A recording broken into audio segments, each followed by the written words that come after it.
Warning: it is not enough to desire something. If one really wants it, adequate means must be used to secure it. And these means are not arbitrary, but cannot be but conditioned by the ends we aspire to.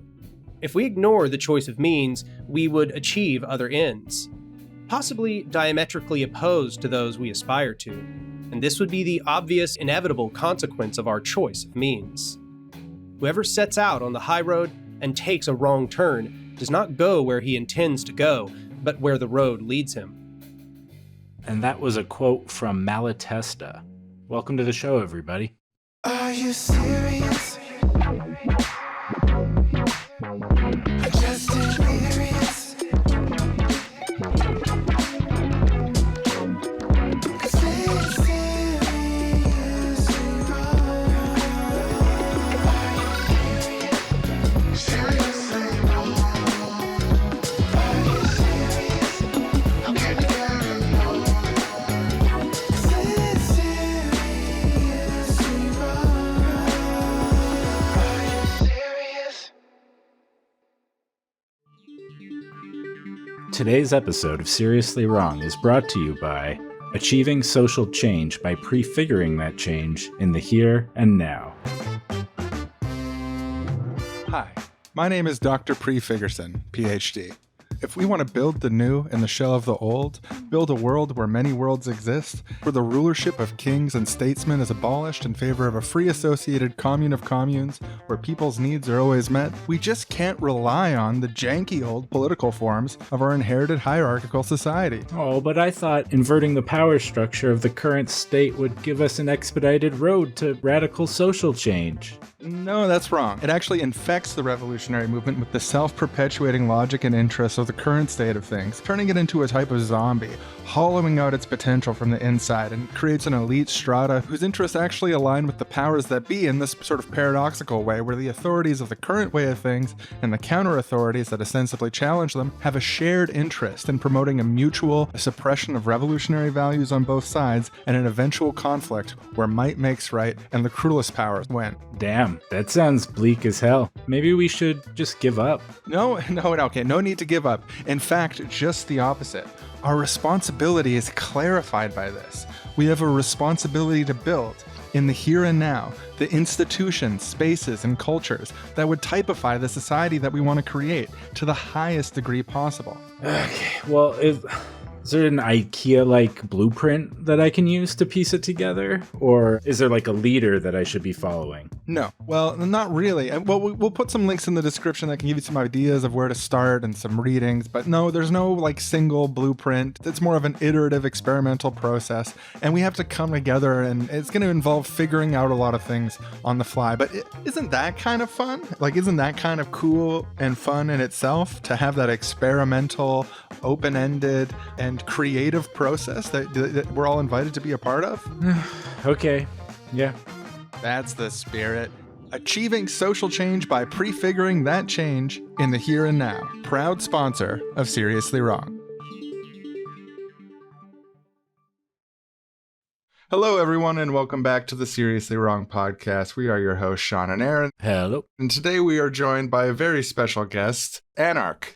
He makes YouTube video essays on the subject of anarchism. He's here to talk to us about the political concept or strategy called prefiguration. Thanks for being here, Anark. Glad to be here.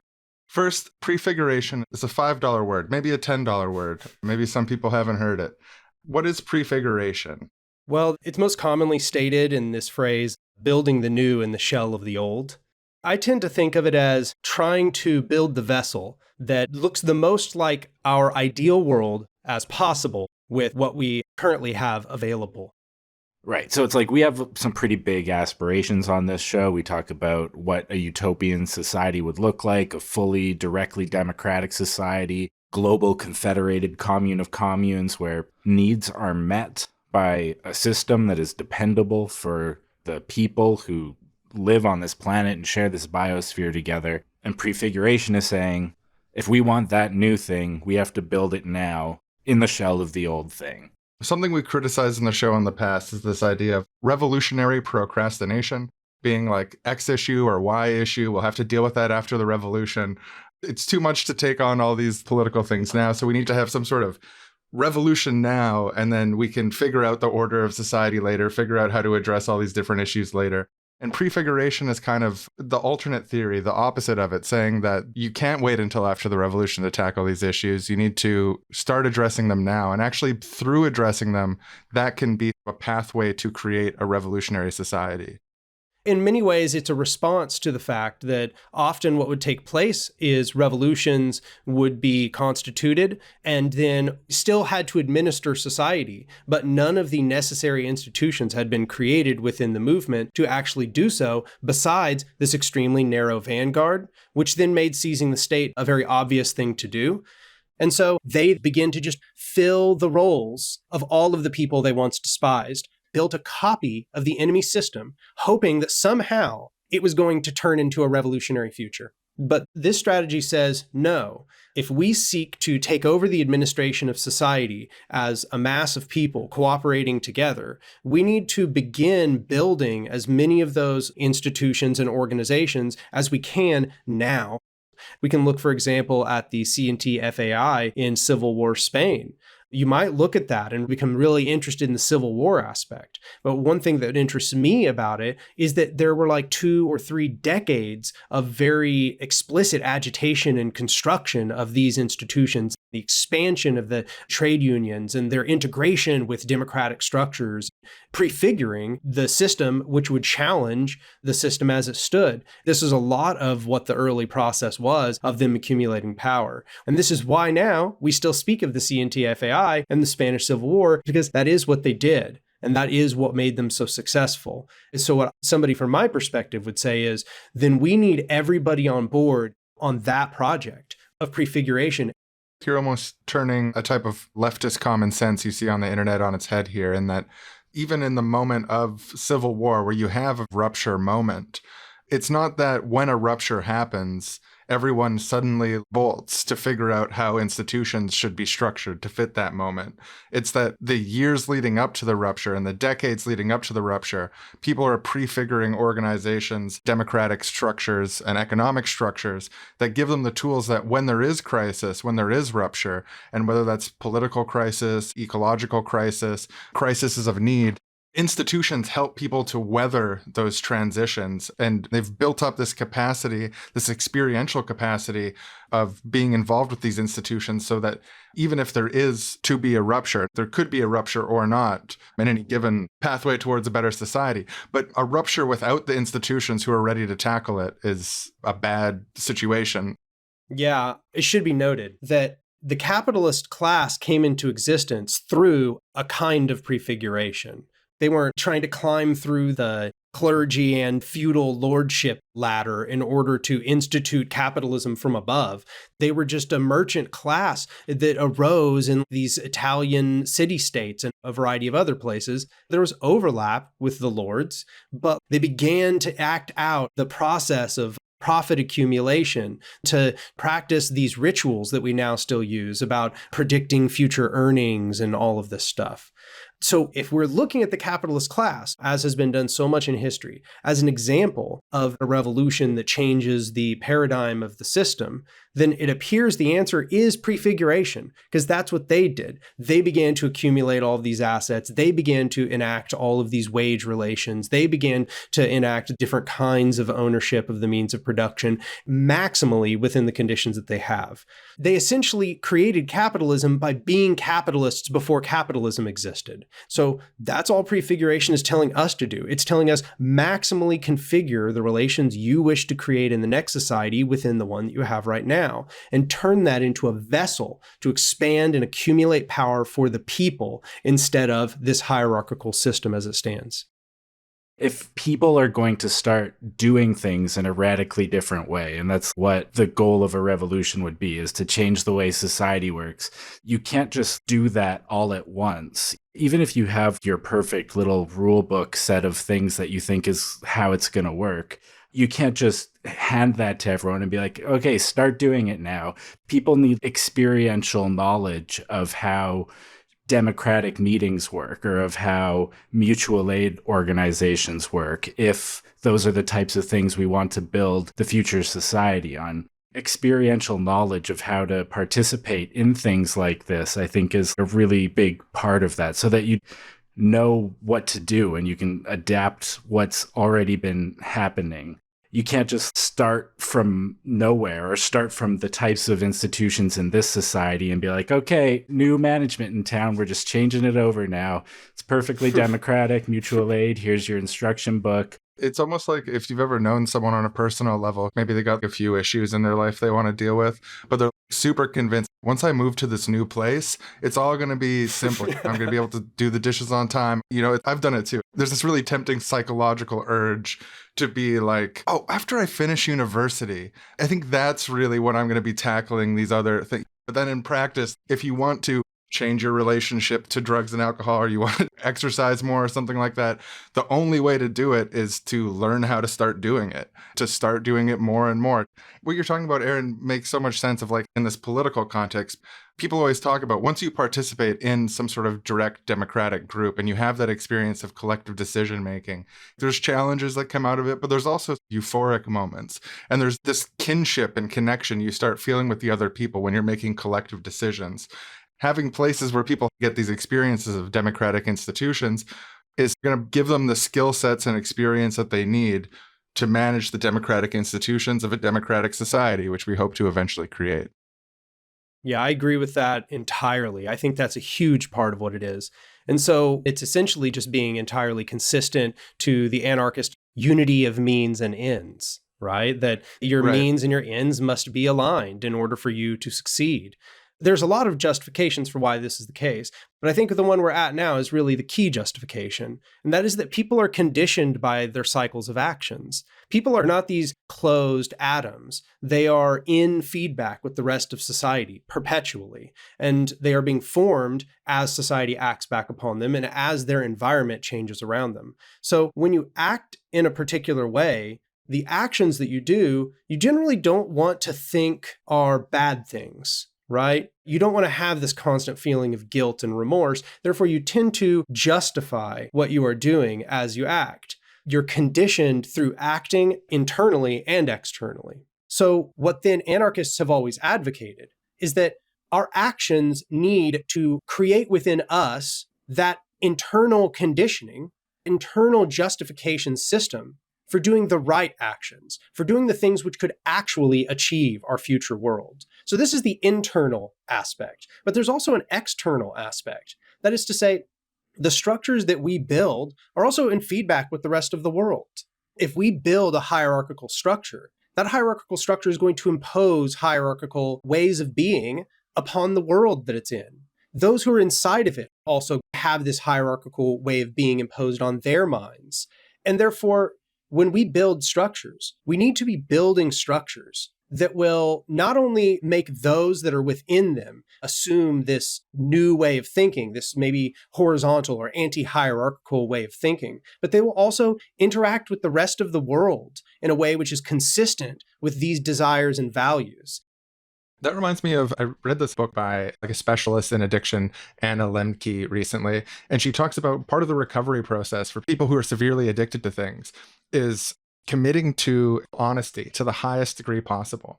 Because being dishonest and covering up your sort of addictive behavior to the people close to you and stuff like that, you're training yourself to be able to justify whatever you just did. And then the justifications can kind of take the reins. And then you can start identifying with the justifications. And there's so many examples of this. I think people get involved in statecraft or being elected in politics, and a lot of them have the most sweetie pie, clean butt, like just looking at trying to tackle the world. I'm going to do it right this time. But then they find themselves in this situation where, politicians actually don't write the legislation. Legislation is written by these coalitions of private business interests. I don't actually have any political staff to write my own legislation. And even if I did, I'm in a minority position. It starts sneaking in the various different ways that can justify the choices that they're making. Well, at least we boosted the child tax benefit by $50. I mean, I know that was me, so I should be reelected. There's all of these institutional structural issues in the world of electoral politics that push people in this direction. And I feel like that's a very common sense thing that we can see, even our sort of boomer uncles say all politicians are crooks. Well, that's why. And I think there's science also about how when you're in a position of power, it's harder to empathize with other people. It's harder to respect their point of view. And these same sort of principles apply within, even ostensibly revolutionary organizations. Yeah, it's shocking to find how fast revolutionaries will begin to act precisely like the people they were decrying just a few years previous, as soon as they have themselves become embedded in a hierarchical structure. So essentially what's happening, if you make this mistake, is that you have now, in this one place where rebellion might take place, where actual revolutionary attitudes might grow, you have allowed the enemy system to now colonize this space as well, to now get you to build its structure within the place where you are supposed to be building its negation. So in a way, it's sort of a mode of self-sabotage. It's not utilitarianism, it's quite the opposite. In fact, what ultimately takes place is that what was once a revolution is now aimed towards counter-revolution. And the process may not be immediate, but it will take place eventually because you are just using the enemy's tactics. And in time, you will find why the enemy acts the way that they do. And this is not to justify, of course, old conservative tropes about well, once you're there, you'll get it. It's more that the reason why once you're there, you'll get it is because the structure is built to condition you into what it needs you to be. And so that's a big part of why means and ends must be unified.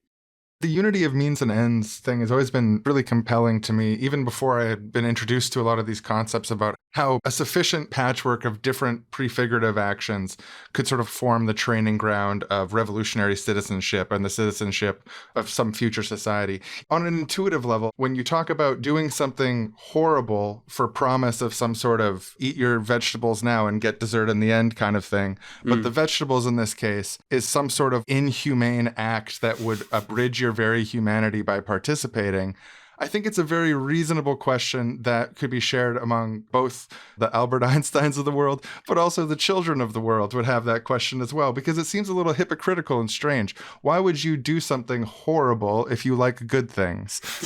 And prefiguration is the attempt to say, what does it look like when you lean into trying to create the good things that you want to create? And tensions can erupt from that process. And it's not as straightforward as just being the change you want to see in the world and have that be the one and only step if only we changed our mindset or something like that.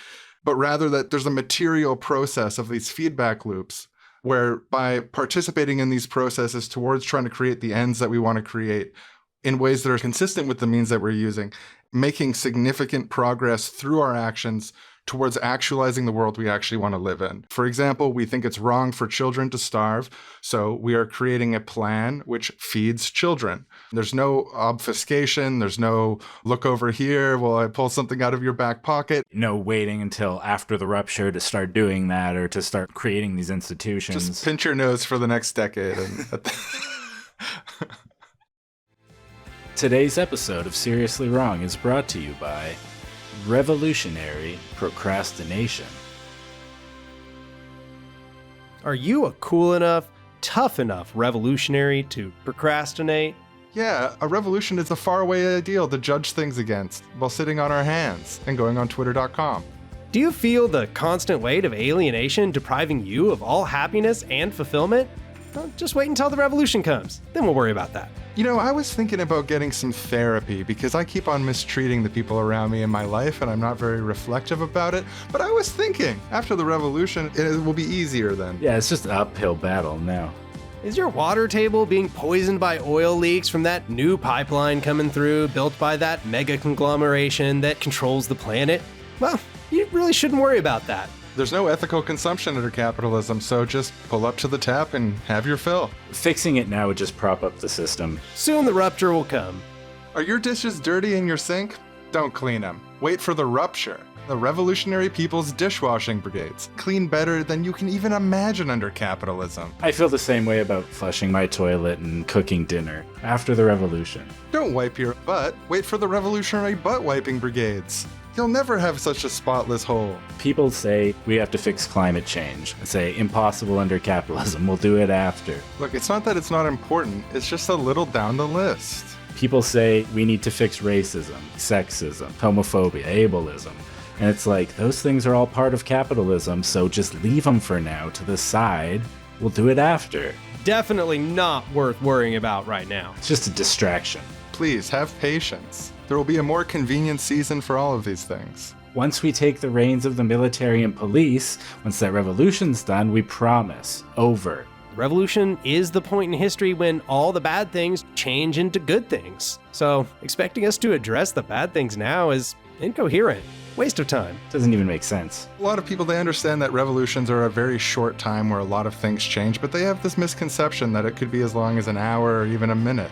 But we're here to tell you today that the revolution is a moment. It is the smallest unit of time. It is between 102 and 103 on the clock. It is like boom, and it's totalizing. And after it is when you can really start addressing things in general. So, as the unstoppable robot overlords enslaving the human race break into our homes and tear apart our families, causing widespread suffering, just remember, the revolution is coming soon. So just hold on. It's okay.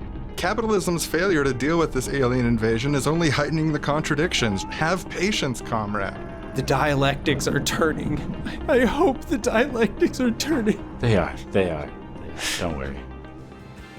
Revolutionary procrastination. The only real good way to have revolution. And it's good. It's good.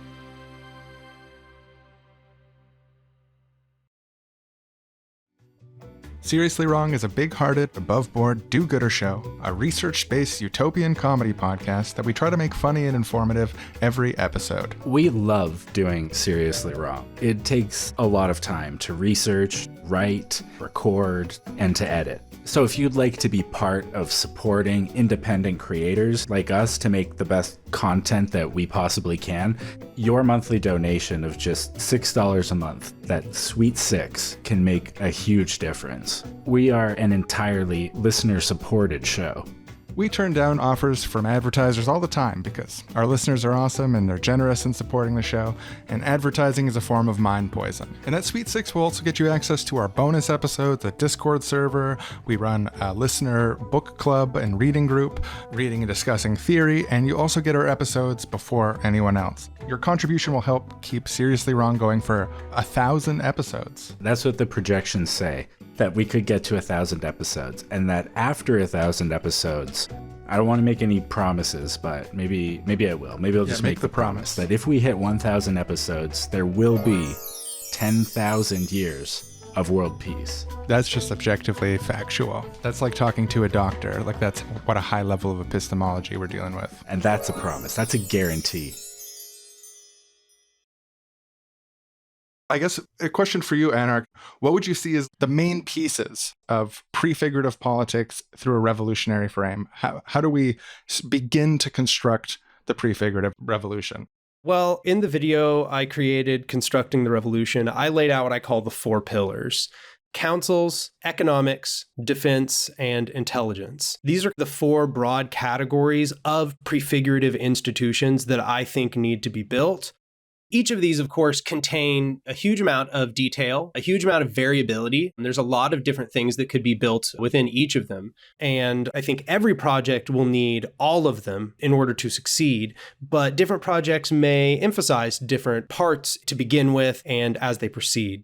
And I would just emphasize that any one aspect is most important. It's the councils, because the councils are the connection of the democratic will of the people to control of all of these other aspects, which must all be confederated together into this democratic control. So when I say councils, what I'm talking about is building horizontal, directly democratic consensus structures within neighborhoods, city blocks, apartment buildings, whatever the natural grouping of the people of the area is. Putting these together in order to tackle the problems that confront the people there. So for example, Kali Akuno with Cooperation Jackson, he advocates what are called block committees. And a block committee is essentially where what you do is you go to a city block and you try to organize that city block into a sort of democratic form. You know, there's some meeting that takes place, say, every week or every month or something, where everybody on that block gets together and makes decisions together. There's probably prefiguration that could not start with it, but I think that it is very important that the democratic aspect is at the core of the whole process. Maybe that's the communalist in me. On the subject of direct democracy and councils, there's a lot of debate on sort of the ideal structure of these organizations and democratic institutions. Like, for example, debates over consensus, like pure consensus versus delegation, or how expertise fits into them. What do you see as the goals of democratic councils in terms of structure? I would advocate we use consensus processes, which is to say you try your best to get unanimous consent from everybody involved. That is actually quite achievable when your numbers are relatively small. Even in the hundreds, it can still work pretty well. There are some real world examples. But that being said, there probably will also always have to be some kind of process of like delegation. But what's really important in delegation is that it's not like electing a representative in our system. You know, when I elect a representative, they're in there for 2 years or 4 years or whatever. They're in for a term. The chances that any kind of recall election would ever take them out are slim to non-existent. And they not only are given one task, they're just given the task of ruling us, essentially. They're given the task of making all the laws, determining how things proceed, what sort of measures get brought to the floor. There would be nothing like that in the system that's being proposed. Instead, anybody who is like delegated to do a task is delegated to that task. So historically, the language anarchists used to refer to this was a revocable delegate.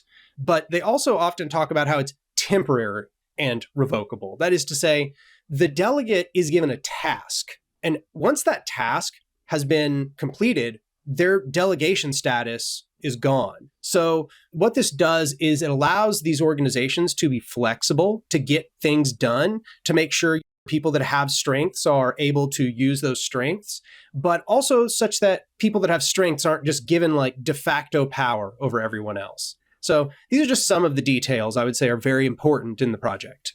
One of the arguments that you'd get in this would be around either real or perceived expertise and being like, well, so-and-so is an expert on medical issues, so they're like the medical delegate, and then they are the medical leader, and that they issue medical commands. And the people who aren't medical leaders don't have as much of a say or don't have any say in relation to it. So how do we square the circle here on making sure that differences in expertise and ability has weight within the system? I think one of the keys is trying to understand how power is actually oriented here. I would say for a lot of different circumstances, it's really not necessary to delegate that kind of authority to a person. I don't think that we should, of course, like delegate all medical decisions to just automatically be made by the person who has the most medical expertise. But when decisions are being made, this person's expertise should be absolutely taken into account. Them simply being able to present their perspective is generally enough to bring the group to consensus around a particular topic. But it may be, for example, that you would want to delegate some medical task. For example, if something goes wrong at one of your events or the council meetings, say somebody starts having a heart attack, you don't need to vote on that at the time. You want to have voted beforehand that that person is given the right to give medical care to the people that are available. And in fact, you might even want to vote beforehand that they're the only person who's allowed to give medical care, because you guys could even be under liability if you mess it up really bad, right?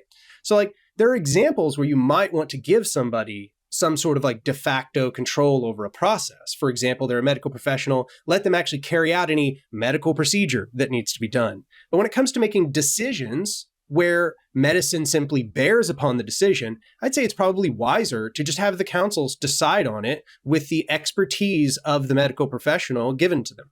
And that makes me think also of the education component and where there is expertise, have there be a process for other people to be brought up closer to that level of expertise to make sure that information is being diffused among the group. That, for example, if we're talking about something like the Heimlich maneuver, that is something that, that's not open heart surgery. That's something that it would be a benefit in helping to have as many people as possible understand how the Heimlich maneuver works. So you don't have to wait for the doctor to come, for example, or in the example you gave of like, it's how I think people would like parody anarchism. It's like, oh my goodness, someone's choking. Okay, let's make a quick meeting, like using like Robert's Rules of Order or something. Like, all right, do we have quorum to vote on whether or not? Yeah, well, I mean, that's the thing. This has long been an objection to consensus systems, or even systems where a lot of things get voted on, is this idea that every single decision needs to be voted on at every single moment. And I would say that that would only happen in a circumstance where the councils, their decisions are not properly broad enough. The decisions that they're making are not preparing for possible circumstances. A group I've been part of, for example, planned a meeting. And during the time they were planning the meeting, they also went about planning what the safety precautions would be for that meeting. Social distancing, asking for vaccinations, having people wear masks, and so on. That gets integrated into the planning process when the proposal is brought. So you wouldn't need to, for example, vote for if every single person will be allowed to come in or without a mask, or with or without vaccination, or whether they should or should not social distance. You would make properly broad decisions about those sorts of things and your responses to those situations before the situations. Yeah, and this is another thing you run into a lot in advocating for direct democracy or broader democratic systems in general. Like, people try to debunk the idea of giving people more of a voice in the things that matter in their lives and so on by saying, well, does everyone who is flying on a plane going to get to vote on the size of the plane's wings before it takes off? And obviously that's just an absurd premise that has nothing to do with democracy. It's just a misappropriation of the ideas in this odd context. Or vote as every person comes in, whether each of them is going to wear a mask, and like have the whole group gather around to be like, another person joined us. Do they have to wear a mask? And do a quick vote. Yeah, it's just not necessary for us to operate in that way. I would say that when we are bringing measures to the floor, we are almost always determining what an acceptable range of behaviors are going to be based around the thing we discussed. That's essentially what we're always deciding in an anarchist society. What range of behaviors do we think is acceptable? Who will be given the right to do that range of acceptable behaviors, and under what circumstances? And when it's thought of in that way, you start to understand that you can make a lot of very flexible decisions by making the decisions before unexpected things even take place. We now go to two extremely principled anarchists dealing with a crisis. Ah, it's a beautiful day out here. Oh yeah, after such a big win, we got to celebrate, so I brought cake. Oh, you brought the cake! It's got a black flag on it, just like our ideology. Aw, that's great. Glad that passed consensus. Oh, ooh, there's garbage. Kind of smells. Didn't we strike a garbage cleanup committee? Yeah, they scheduled the first meeting 2 weeks from now, so Oh, okay. I wouldn't want to act outside consensus. They'll deal with it after they make a decision. Yeah, I mean, I'd be happy to pick up some of this stuff, but I don't want to step out of line. I want to respect the vision of the garbage cleanup committee, because, I mean, they could come to any conclusion on this, and that's what we value. Yeah, that's true. You want to be the one to cut the cake? I see you eyeing it. Oh, yeah, you know I do. I got the knife already. That's a nice knife. Got this one just for the cake. It's bigger than you need to cut a cake, but it will be thorough, so that's good. Oh my god! No, he slipped on a banana peel. Oh my god, that's a lot of blood. Oh no, my leg. Here. I'm actually a professionally trained medical doctor. Let me just, here, I'll get my Whoa, kid. whoa. What are you doing? I was going to save your life. No, Bleeding out. No, buddy. I'm a true anarchist, okay? Get everybody around. We got to vote on it. Oh yeah, consensus. Yes, consensus, correct. Okay, Yes, let me just, I'm not sure we have quorum. I'm going to text people. Good. Yeah. We need to check with both the organization, obviously, and the people in the local community. Yeah. Don't forget the people over there. Can you guys come over here? We need to strike a quick emergency meeting. Yeah. Check inside the house as well. Don't forget to... Hello, anyone in here? Hey, after you're done, we're doing a meeting, everyone? Oh my god, that's a lot of... Oh, it makes me kind of nauseous to see that much blood. You just try to hold it in? Yeah.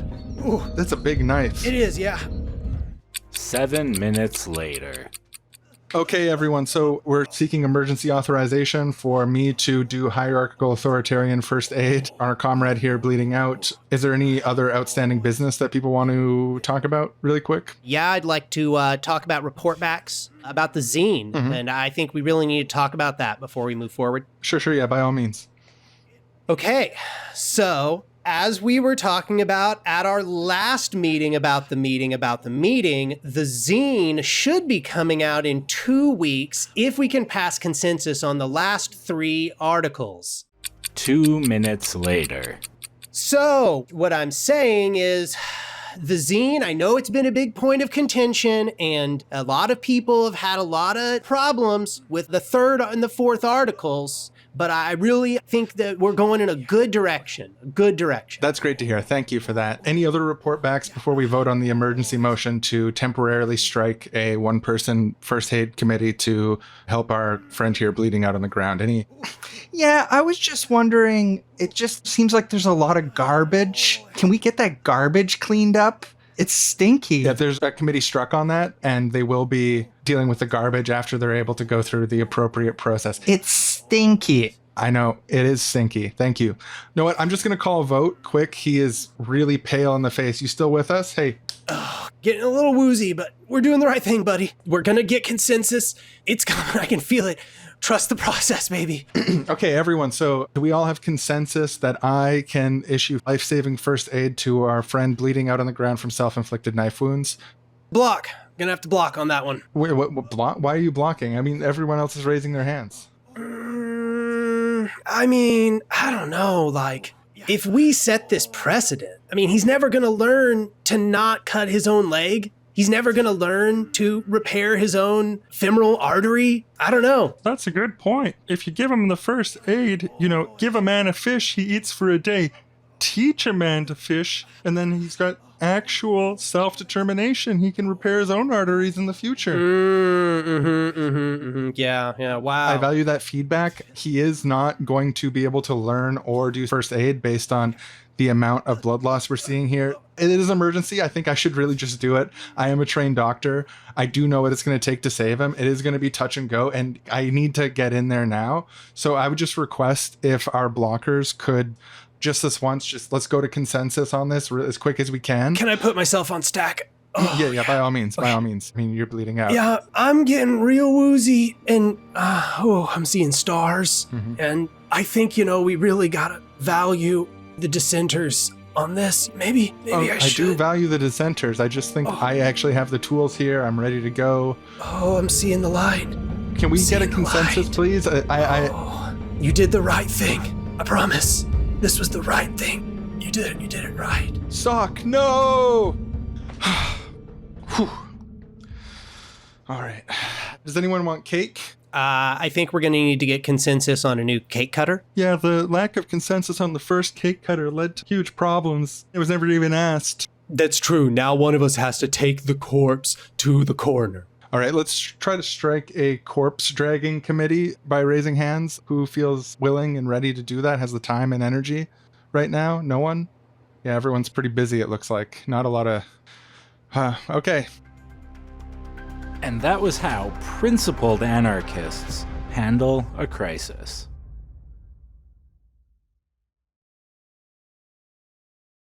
So kind of moving along down these four pillars that you mentioned, councils, economics, defense, and intelligence, could you talk a little bit about the economics aspect?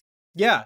As we've seen, economics, even after we try to step back from an economic reductionism, we still have to understand that economics drive an enormous amount of the transformation of society and culture and everything around it, including our revolutionary projects.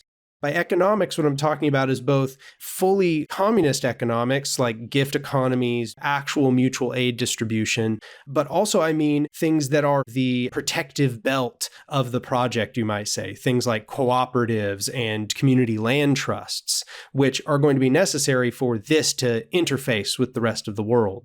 There's lots of examples of mutual aid projects. And I don't just mean the charity model, which we see a lot of the time. They're actually places trying to create small gift economies, trying to create free stores, and actually trying to do the work of decommodifying things and democratizing the process in a lot of these cases. So there's lots of examples, but this is the broad strokes. It's so important, and there's so many different ways to approach this. Another example of kind of what you're talking about is stuff like tool libraries, and even to some extent, regular libraries. I think in the same way that there were kernels of capitalist society and the society that preceded it, our current library system is one of the oldest kernels of the next society in this one. And one of the things that people have been doing prefiguratively is expanding that idea out to more than just books, using those kinds of shared economic relationships of holding resources in common That's just another example. But yeah, for sure. If we're talking about building the society that we want, the provision of material economic need for people is absolutely at the core of it. We also have to be very careful that we don't get ourselves too intertwined with the systems as they stand, because if we become reliant upon the systems as they stand, they can simply refuse to continue providing us assets. Let me just give an offhand example. Let's say you're going to do food distribution. And like some groups I've seen, what you do is you go to a local grocery store and you say, give us your overage. Like all that stuff you were going to throw away, don't throw it away. We're just going to give it away. We're going to cook it into stews and stuff, and we're going to feed it to people. And even though this might sound like something that would never happen, surprisingly, it happens somewhat often. And this is overall a pretty decent idea if you're just trying to cleverly figure out how to reappropriate what would turn into waste into food. And that's not bad. But you are now at the whim of whether that grocery store just wants to keep giving you its overage. Mm-hmm. You haven't built anything that is your own. And who's putting pressure on them? Yeah. And now that means that they can just withhold from you at a whim. This is also, just to give another example, if your groups become very reliant on asking for grants, for example, even radical groups will file as like 501c3s because it allows you to create a bank account and a bunch of other stuff. And what will happen is they'll realize, oh, wow, we can like apply for grants and stuff. So you start applying for grants and you get thousands of dollars, right? Tens of thousands of dollars if you are applying for them and all that. And money that makes a huge difference towards being able to help people. And they're able to get socks to people who are houseless. They're able to feed more people as a result of it. And they're like, wow, these grants are really helping us. These are really great. And it makes sense every step of the way that it would. And so then the problem is that if you become reliant upon those grants, if you start getting used to those grants coming in, well, what happens if you do something the state doesn't like? What happens if the community of all of these different private entities, which were giving out those grants to begin with, decides they don't like you? They don't want that to happen anymore. They're done giving out grants to you. Well, now, where are you at? What have you built which provides you sustenance? Can you actually support yourself? And so what actually constructing prefigurative institutes has to involve actually creating these structures which can perpetuate themselves and can perpetuate a liberatory future is that we have to find ways of providing for ourselves. We have to find ways of creating our own food, creating our own things, providing our own income and assets. And this is often quite a challenge for groups, but it involves the hard work of actually planting gardens and acquiring land. And there are ways for it to be done, but you have to be strategic in your thinking. And you have to ask yourself, what happens when my enemy decides to stop giving me assets? Right. And I guess that's like partly what's really powerful about the cooperative model, being able to create these organizations and institutions that are democratically controlled, but can still participate in the market as it exists in order to at least have some of that autonomy. Yeah, it just struck me thinking about grants and stuff that cooperatives are one really powerful way to bring this prefigurative idea of democracy into like a huge part of people's lives, into the workplace. A really interesting aspect about this to me, and I'm thinking through what this could structurally look like, it's a step-by-step process. It's a very iterative process. It's defined by its experimentalism. Presumably there's going to be mistakes made along the way that need to be corrected, or you try things one way. We're trying to feed the community this way, but it didn't work out, so now we're trying to feed the community this way.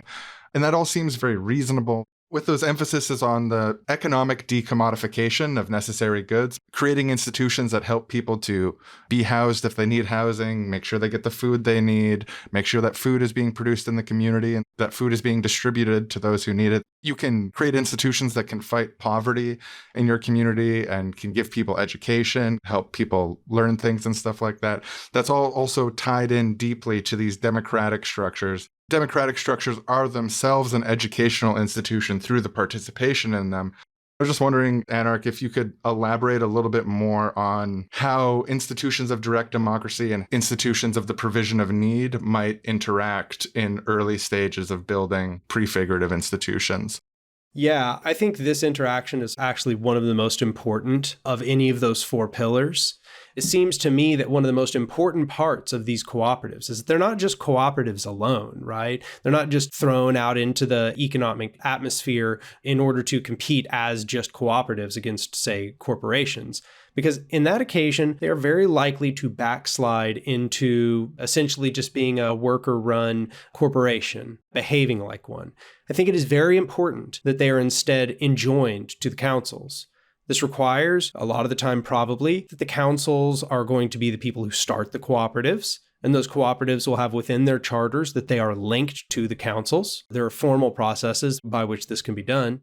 Or another aspect is that these councils could act as confederators for existing cooperatives, finding cooperatives that want to become part of this council structure, which does allow them to cooperate together in order to corner the market as a group of cooperatives that are serving a democratic council structure that is constantly evolving and confederating new neighborhoods and new apartment buildings and so on. So I think linking these together is super important. I would look at Cooperation Jackson for a very good example.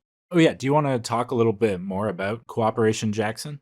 Cooperation Jackson is an affiliate group of Symbiosis that is operating in Jackson, Mississippi. They are inspired by the tenets of communalism and Murray Bookchin. Symbiosis is a social ecologist organization, and they're part of it. And they've really taken prefiguration seriously there. And their approach has essentially been to do what I'm saying here, perhaps not with as much of an emphasis on defense and intelligence, but more the councils and the economic aspects. And their economics focus a lot on land and food sovereignty and the creation of distribution to people who are in need, while at the same time carrying out cooperative economics like I've discussed. Creating cooperatives that are actually operating within the market, they're providing goods, they're producing things, but those are joined together with the assemblies that they create. They're also creating assemblies in all of these places. They've actually put out some very good resources that people should go look at in order to build these councils. So if people just Google People's Assembly Overview, the Jackson People's Assembly model, you'll find several places where this article written by Kalia Kuno and the Malcolm X grassroots movement essentially lays out how to create people's assemblies. And it lays out how they've approached the process of making these assemblies. They've got a few different kinds, but those details aren't as important. It's more to say that they're demonstrating an extremely good model for approaching prefigurative organization in the United States of America. Today's episode of Seriously Wrong is proudly brought to you by Telos, a communist corporation. At Telos, we are led by a principled communist vanguard, and we promise that once we have monopoly control of the planet, we'll give our entire global corporate empire over to the workers, dissolve our corporation, and establish communism for all. At Telos, we are hard at work eliminating the primary contradiction that is preventing communism: other corporations. Corporations can't be communist, you say? Well, tell that to all our faithful Telos workers who identify as communist. Every single one has a Telos communist card which verifies their credentials as official communists. The internal structure of a corporation fundamentally prevents us from carrying out a project of revolutionary emancipation, you say? Well, rest easy knowing that Telos gives you our money-back guarantee. Utopia in another decade, comrades. You can cease that old eternal struggle for human emancipation and the exhausting work of constructing your own power as a subjugated people. Here at Telos, we specialize in all your dictatorship of the proletariat needs. Telos, withering away one day at a time.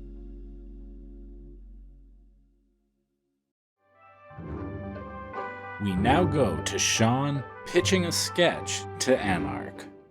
Okay, so this is the sketch I've been thinking about and working on. So, you know, like the phrase, building the new in the shell of the old? Oh, yeah. Mm-hmm. I'm still trying to break this exactly, but I was thinking like, so you make the sketch inside an egg, or like it's inside an old egg. It's inside a shell, maybe it's an old shell, and there's the new is inside it. It's like maybe we're babies, like we're both drinking milk and we're babies in diapers and stuff, and we're inside an egg. So we're the new in the shell of the old, and the old is like... I'm really not sure about that one.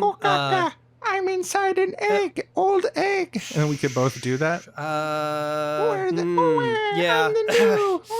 Yeah, I'm not sure about that one. But like an old egg, it wouldn't even need to be an actual egg that is old. Right, It could yeah. be like wrinkled. Oh. Wrinkled like an old man have an egg. Not to shoot you down or anything, but think that maybe that's not the one. I think it's a great. So it's like an old egg, wrinkled egg, two babies inside. They're sort of cooing to each other. I'm not sure if you get it. You know, because the phrase is. no. Mm-mm. All right, we'll do it next week. We'll fucking do it next week then. Well, yeah. We'll find another guest and we'll do it next week. I mean, I didn't want to hurt your feelings or anything. You know, It's okay. My feelings aren't hurt. all right. Yeah, sure. And now back to our show. Tune in next week to hear the sketch because not everyone gets it, and that's okay. I mean, I get it, but I'm not sure you do. I'm not really sure you get it. It's more. I'm sorry. Okay, I apologize. I'm not offended. It's okay. I thought maybe we could talk a little bit about some of the legitimate hard questions about what to anticipate in the future going through this process. When you start building something which challenges society, even if it's a passive challenge, and I'd argue that it probably should be a passive challenge, a challenge in the sense that it's providing an alternative that's appealing to people and which makes people question the legitimacy of the state, which is why they overreact. Apart from the self-perpetuating logic of hierarchy, there's no good reason for a state to try to crush down a program which is working well for people. It's a possibility that will happen. It's even likely that will happen. That's one of the big challenges to such an organizational thing is the outside pressure. And then there's another challenge as well, which I think is legitimate and worth thinking about, which is the internal challenges. The way that subtle hierarchies can arise within organizations where you could have, say, an affinity group, which starts to exercise power as if they are a vanguard and is able to structurally have institutions be distorted towards this maintenance of power. So I just wanted to open the floor and discussion on that. What some of the challenges and opportunities might be in the sphere of both the external pressures and the internal pressures for these sorts of organizations to get, I guess, a working framework to think about what sort of questions are going to have to be answered through this process. Yeah, I mean, you're absolutely right that there are internal and external pressures. I suppose we can start by talking about external pressures. External pressures, in a way, are baked into the fact that I've included defense and intelligence, right? There's a presupposition that a time will come at some point when we will need to defend ourselves. And this is not a way for me veiling an aggressive revolutionary war. It's really to say that, as history has shown, as we build these structures and create a system for autonomy and dignity for the people, and these structures actually become powerful, the state, capital, and all of the hierarchical justifying systems of society react to that. The system will attempt to abolish it through violence, obfuscation, trickery, whatever it requires, they'll do it. And with that in mind, it just seems to me as if we have to start with the supposition this will take place at some point, and we have to create the bodies by which we will protect those projects of autonomy and dignity that we are attempting to create. Basically, where these councils become joined to people's defense groups, teaching as many people as possible in the area to defend themselves. Even if they're not part of this little people's defense group per se, you're starting to give people the tools to defend themselves, give people the knowledge that is needed such that if they were in a dangerous situation, they could get themselves out of it, or they could stop an attacker and so on.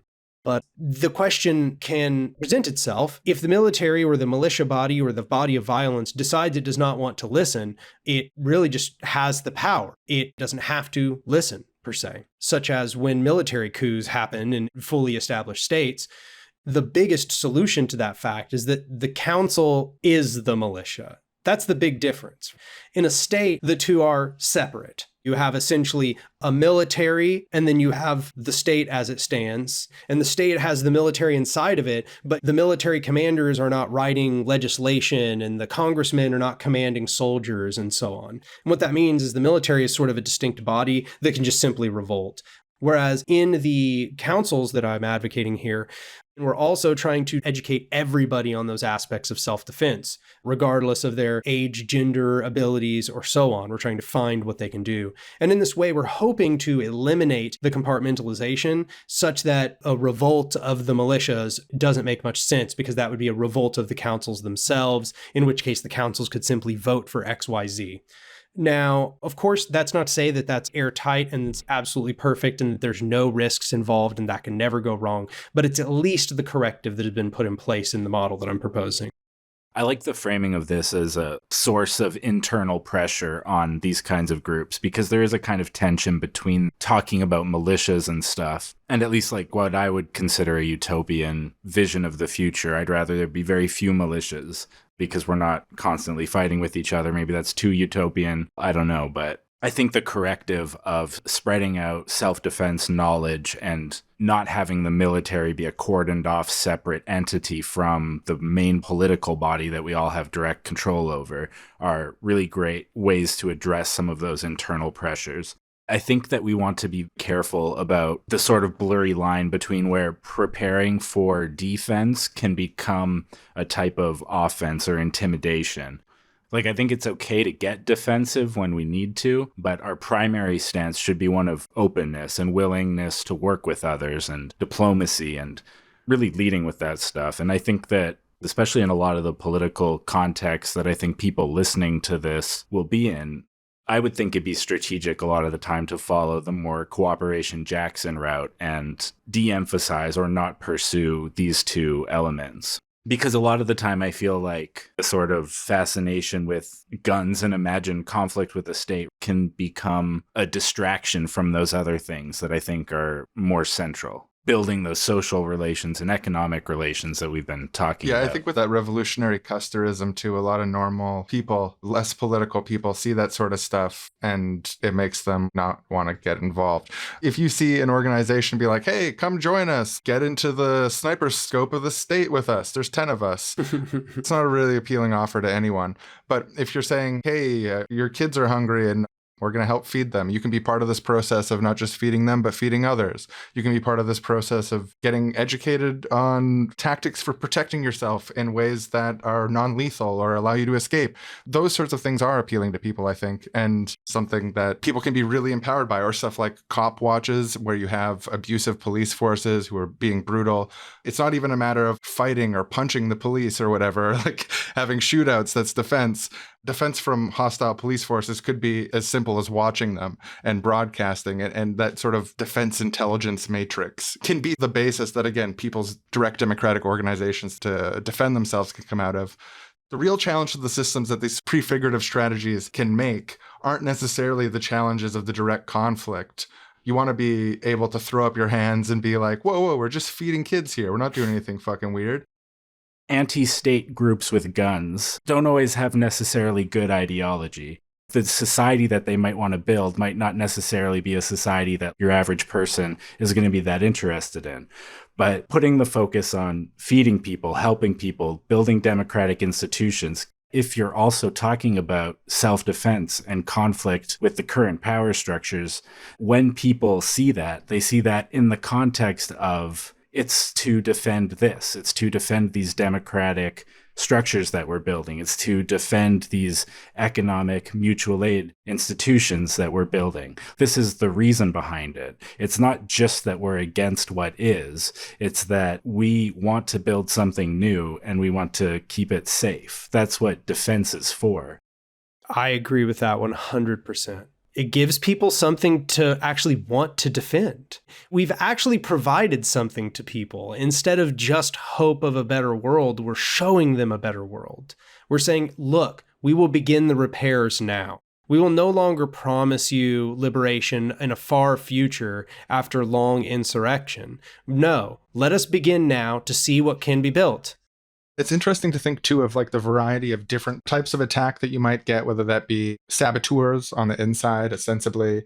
Obviously, you don't want to make it the norm to be on hyper-paranoid cop jacketing and stuff like that. Is so destructive. But at the same time, like that is one of the tools that would probably be used against organizations that pose some threat. If you're giving away so much food that it's affecting the local business community, they might try to find ways to sabotage you that way. There's also the legal maneuvers that people might be using to try to shut you down and say, hey, food not bombs isn't food safe. Food not bombs is going to give people food poisoning.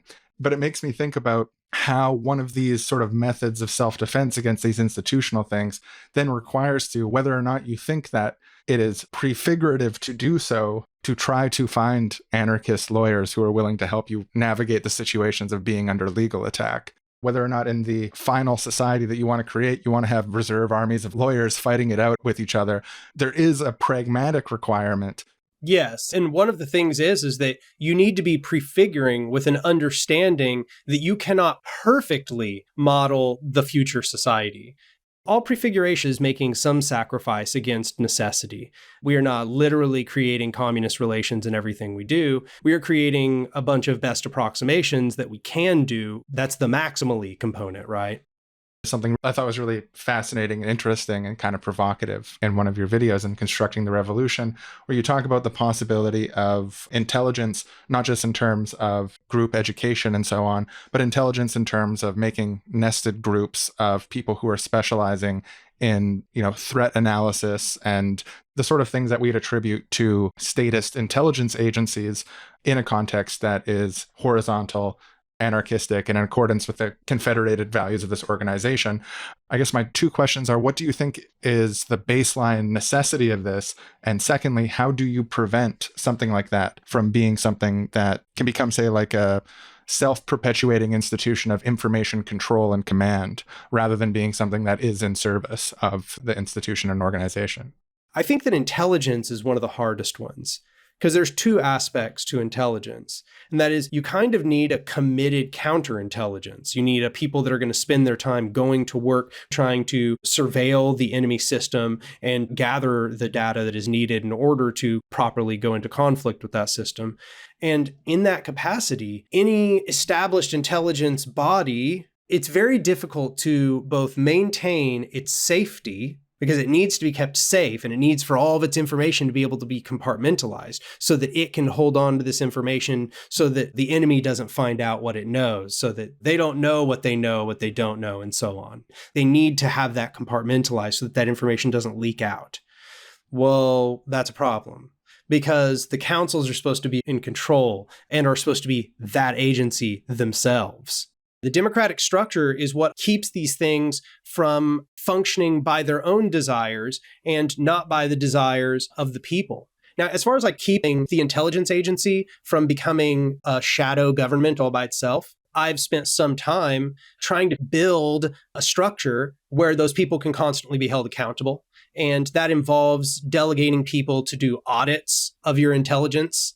And the auditor is essentially going to be able to go in and find out anything that this small intelligence pod knows. And for those people being elected based on your trust of them. And you also need some ability to what I've called unsecret information, like the WikiLeaks model, essentially, right? The unsecreting information. We essentially have this decentralized mechanism for publishing information where everybody can see it. And the intelligence pod, of course, I should remind people, is consisting of members of the council, but those committed to undergoing this task. What would the challenge be to say all information to everyone in the same way that we distribute military and police power into self-defense?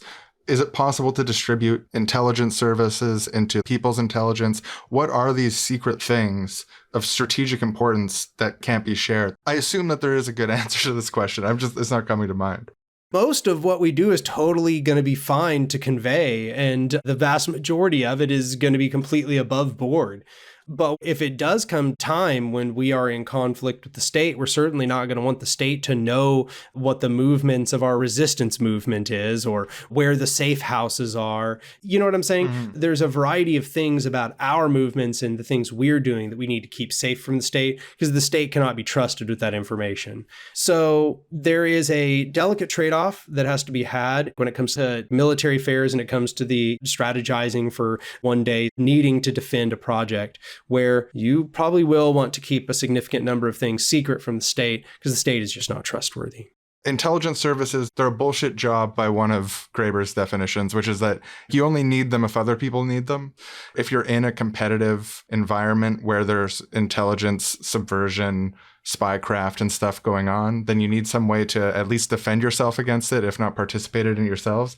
I don't know. I'm just thinking through this, and I might be totally naive. But I wonder if that's not a contradiction, or if it's possible to have unity between means and ends while engaging in a more traditional intelligence services of some kind. It almost feels like there needs to be some sort of qualitative challenge to that, even within a prefigurative organization.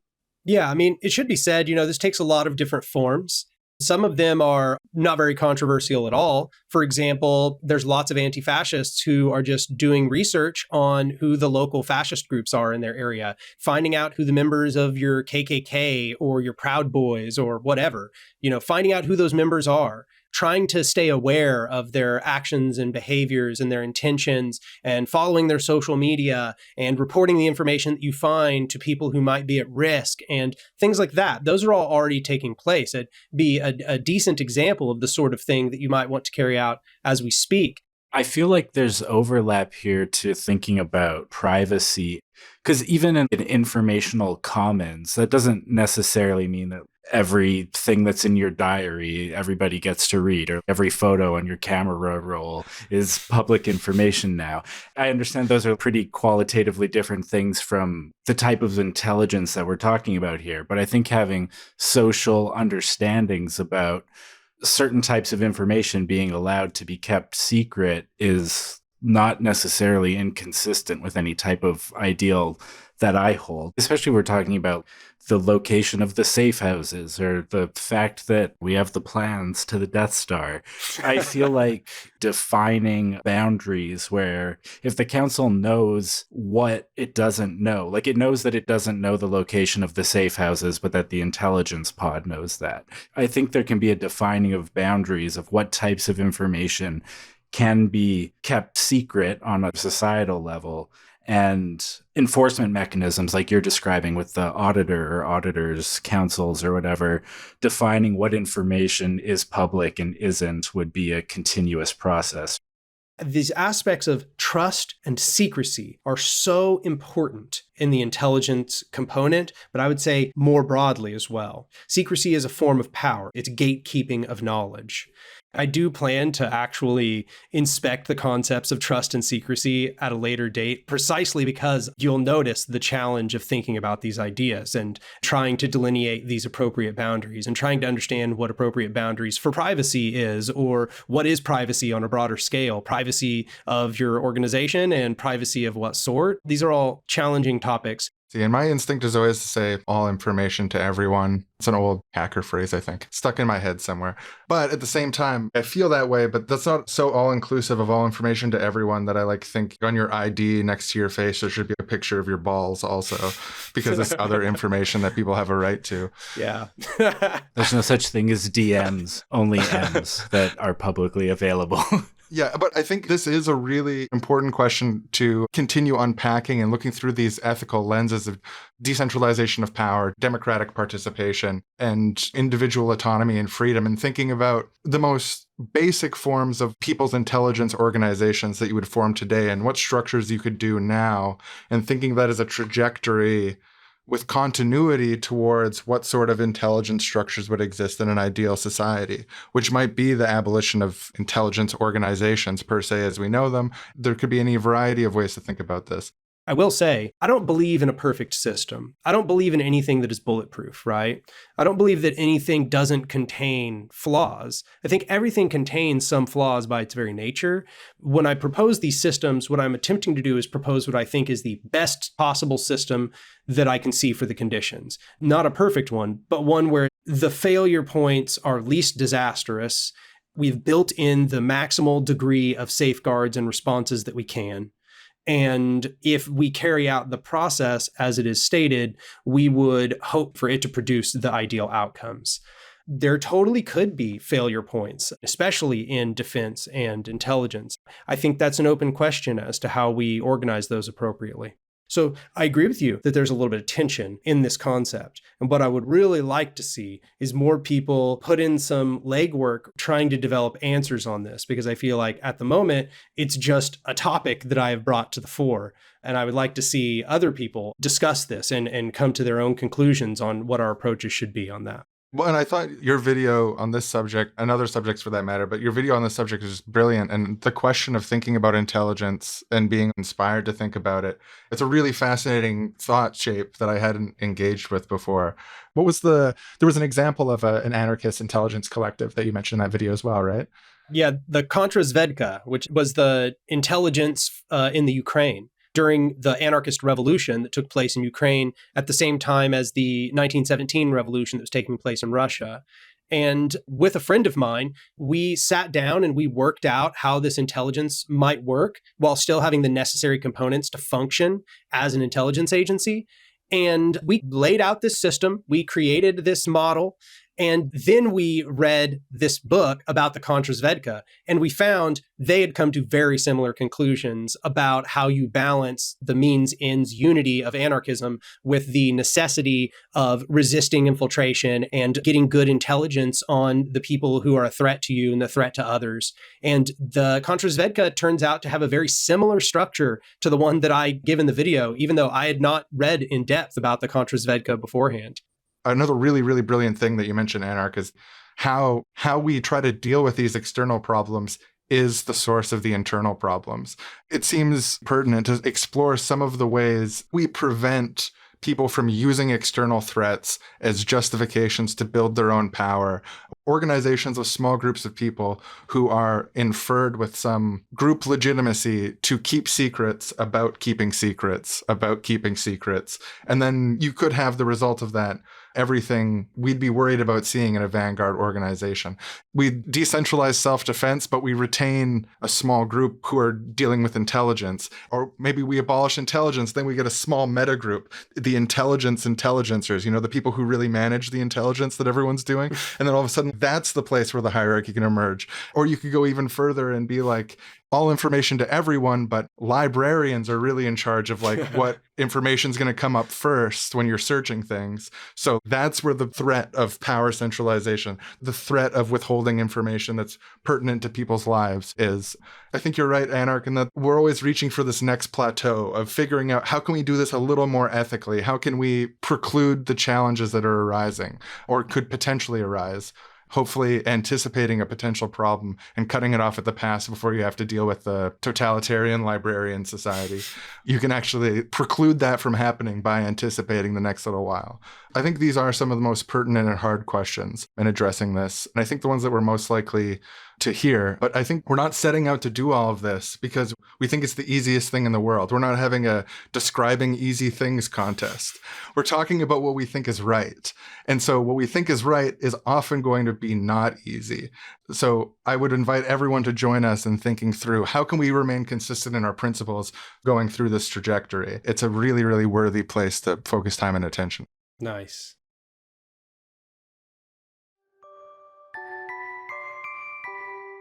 Papa, tell us a story. Tell us the story of the failed revolution. All right, but only because you did all your chores around the house. And I'd like to say, boys, we call it a failed revolution, but in retrospect, I think a lot of progress really was made. You don't always see it at the time, but it was a good shot and it's left a positive impact. So let's see where to start. I guess just at the beginning. Once upon a time, your dad and thousands of other working people came together in Confederation. We started with communal resource pooling agreements, things like shared meals and grocery buying programs, community gardens, and there was always direct democratic elements. And we also started tool libraries and communal property in all of our communities, the first step. So between all of these things, we had a really strong material communist economic basis of sharing, and it really went great. An incredible thing about these things is that by pooling resources and coming together, there's actually a real economic benefit as compared to going alone. So people who participated immediately benefit from it. So it's sort of picking up and it's going from neighborhood to neighborhood, and people are starting their own charters, their own community organizations, and it's spreading so much that workplaces and production are starting to be involved in it, and we're confederating. So it's growing and growing, and this is for about a period of 15 years. That sounds amazing. Yeah, that sounds great. It was, yeah, it is amazing. It was exciting to be a part of, and it was thrilling, we were really doing it. And we stayed committed. We did. We stayed committed to direct democracy, usufructian property relationships, ecological stewardship, decommodification unification, all that stuff. We stayed committed to it, even when the external forces were pushing on your dad, him and the other working people. We pushed back against that. We really did. It is an exciting and cool thing, I think. Maybe not entirely a failed revolution. That doesn't sound like a failure at all. Sounds great. It's positively prefigurative, Father. That's right. Now, prefiguration's a fairly new term. It was started in the 70s, but just so you know, human beings have been prefiguring for as long as history itself. You know what they say about prefiguration? Prefiguration is the deliberate experimental implementation of desired future social relations and practices in the here and now, boys. That's what they say. Yep, I've heard that before. Deliberate experimental, boys. Experimental. That means it doesn't always work, boys. And we can't call it a failed revolution per se, just because it eventually completely collapsed and now we're living in a dark age where there's no such organizations. It still had a type of success, I think. But maybe I just don't want to admit it's failed, boys. What went terribly wrong in the social transformation? Well, there's a lot of things. You know, one thing is that in some cases, natural differences amongst expertise were turned into these informal hierarchies where not everyone was able to be part of the process. And you had sort of a transformation from something which is good and reasonable, which is utilizing people's different capabilities and so on, becoming calcified in many cases into a structure of command and control based on that hierarchy. This is something that informally was rising at different times, and we didn't have sufficient measures to push back against that. So unfortunately, I'd say one of the issues is that specialization turning to hierarchy, boys. That's not good. That's a symbol of gatekeeping. But it's illogical, Dad. Why would being better at something mean you get to boss other people around? Well, boys, I've talked to you about the strange ideology of hierarchy before. All these sorts of bizarre conflations floating around in the public imagination on this stuff. Just because you studied something more than someone else doesn't give you any authority over them, or at least it shouldn't confer any authority. Being more knowledgeable than someone or more experienced gives you a responsibility to share that knowledge. But unfortunately, those hard lessons weren't integrated into our project, boys, and you know, consensus can be used great. I think we had some great consensus meetings, but if it's applied in the wrong context and the wrong way, it can be used for some pretty cynical politicking, and people can use blocks to clog up processes that have to do with their own accountability. So I saw that happen a handful of times. I bet the pernicious hierarchies of patriarchy, ableism, and cis-heteronormativity were used as cynical bludgeons in order to maintain power. I couldn't say it better myself, son. I've raised you well. I've taught you well. The way that a teacher closes the gap between the teacher and the teached, so must a father close the gap in knowledge between parent and son. And I can see I've done that well by your good guess there. Yeah, with the mediation, you need good mediation to keep those informal hierarchies out. Otherwise, you're going to be accidentally silencing voices that can contribute things that are essential to the collective flourishing. And that is unfortunately what happened. But if that was happening, then wouldn't large numbers of people start leaving the group and fracturing the confederated structure? Because if they're not standing united together, they would fall apart? Absolutely. I saw all sorts of stuff. There's these subcultural fights. People were antagonizing power structures in ways that were drawing attention to us. Heat score, as they say, was making people very upset. They started getting fights about it. There was this poor mediation issue in many instances. And people started to understand that their voice wasn't mattering. That there's instances where delegation was improperly structured and small groups were managing to wrestle away power, in some instances from the collective. So there weren't proper mechanisms to exercise power as a group. What ultimately happened, and I think this was the biggest thing that eventually caused the splits, the fracturing, the lack of confederation, and eventually the failure of the project, was ultimately there's a small group of people, the librarians, the Usufructian librarians, who dealt with the delegation and spread property. They had too much authority. Too much was delegated onto them. They became a centralized intelligence committee for the organization in a way, and they had the right to secrecy, but not just that, the right to keep secret what secrets they're keeping, which allowed bad actors to monopolize power over distribution. And I think, in my opinion, that's what led to the downfall. That was the end. That's what caused the split. That makes sense. There is no trust without solidarity. That's exactly right. Once you feel the system's not working for you and you can see an upper crust forming, it's really an alienating thing. You know, I tried to be a good, faithful revolutionary and keep the faith and mediate problems as best I could, but it was demoralizing. So are we screwed, Daddy? Yes, son. As I've explained before, we're all very screwed. But there is hope, and This was a failed experiment, and an experiment is just that, son. But we can learn from it, we can critique the mistakes, and yes, we are now in what many are calling a reactionary dark age. But you, the next generation, you, my two beautiful twin sons, it's your generation that's really going to be able to fix things. I mean, our generation, we had our chance, we had our fun, but now it's just all about protecting the kids and growing them up, and then, I don't know, hopefully you kids can figure it out. So consider the torch passed. Yeah, well, I don't want to be made into a battery for robot overlords, Dad. Hopefully we can learn from your mistakes and our movements and not repeat the things that led to your downfall. That's exactly right. And just so you know, son, it's very unlikely that people could be made into batteries because they consume more energy than they put out. Thank you for that information. That will quell my deep existential terror.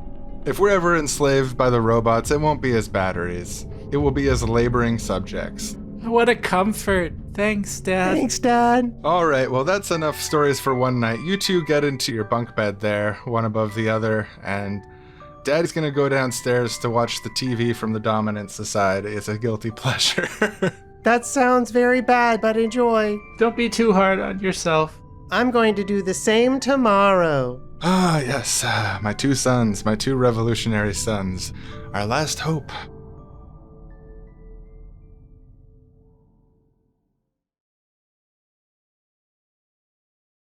An interesting historical example, it's still ongoing, but it's an interesting in practice example is the Zapatistas in Mexico. They're engaged in a prefigurative democratic decommodifying project, but my understanding is they didn't start out that way. Do you want to talk a little about that, Daniel? The Zapatistas are, to me, one of the most incredible examples of a horizontal society on Earth, and I think that they have a lot of lessons for us. So the Zapatistas, as they stand now, is actually a sort of polity sitting in Chiapas, Mexico. And it consists of a large number of people. Thousands of people are involved in this project that's being carried out. But that's not how it began. It actually began really far back as something called FLN, which was more like a vanguard organization than what we now see in the Zapatistas. This kind of evolved into what was called the EZLN. And the EZLN had these roots in Zapatismo, which was the thought of a guy named Emiliano Zapata, who was himself a committed anarchist. But it was mixing together a lot of other things, including things like Maoism and this anti-globalization movement. Anti-neoliberalism was a big part of it. I would say maybe even the thing at the front line of the whole struggle. But it was also an indigenous peoples movement that was very decolonial. And that's what it was trying to do. It saw itself as the representation of the needs of the indigenous peoples of Mexico. But most of what they did was struggle in urban centers at that point. They were essentially an urban guerrilla group that was constantly in conflict with the state. Over time, however, that doesn't work usually. You get pushed out of the urban centers as they suppress you more and more, right? And that's what happened. They got pushed out into the jungles, or you might say that they went out there in order to be able to continue the conflict. And when they did so, they went into the Lacandan jungle and they met the indigenous peoples in Chiapas. I don't mean to in any way demean them, but that was really not the main part of their project beforehand, interacting with those actual people out there in the rural areas of Mexico. It was instead more of a project in the urban centers trying to create a movement to support those needs. But now they actually went out there and they spoke with the indigenous people. And they said, we've been fighting a war for you, essentially. Here we are. We would like to offer our expertise and we would like you to join us in this war. What shall it be? Will it be war or not? And the indigenous peoples there in Chiapas said to them, yes, it will be war, but you will not be the leaders. Essentially what they said, they came to an agreement with the EZLN that the village councils that already existed would actually maintain their primacy over this militant group. And this single decision is the example of prefiguration taking place. Because in saying, no, we will not be ruled by an authoritarian entity. No, another vanguard will not take over this area. They didn't have that maybe awareness in this way that an anarchist might frame it. But they also knew that they would not let themselves be subjugated to some small military vanguard. They said, no, democracy will rule this society, even though maybe they're not calling it democracy, but that's essentially the principle that's playing out. The people, these councils, are what will rule society. You, if you are indeed what you say you are, will act in service to these institutions. And if you think about it, what they really did is in one fell swoop, put in place a lot of what we have just laid out. as what we wanted, which is this communion of the councils and creation of a defense entity, which is instead in service to the councils and not a society that is in service to its military.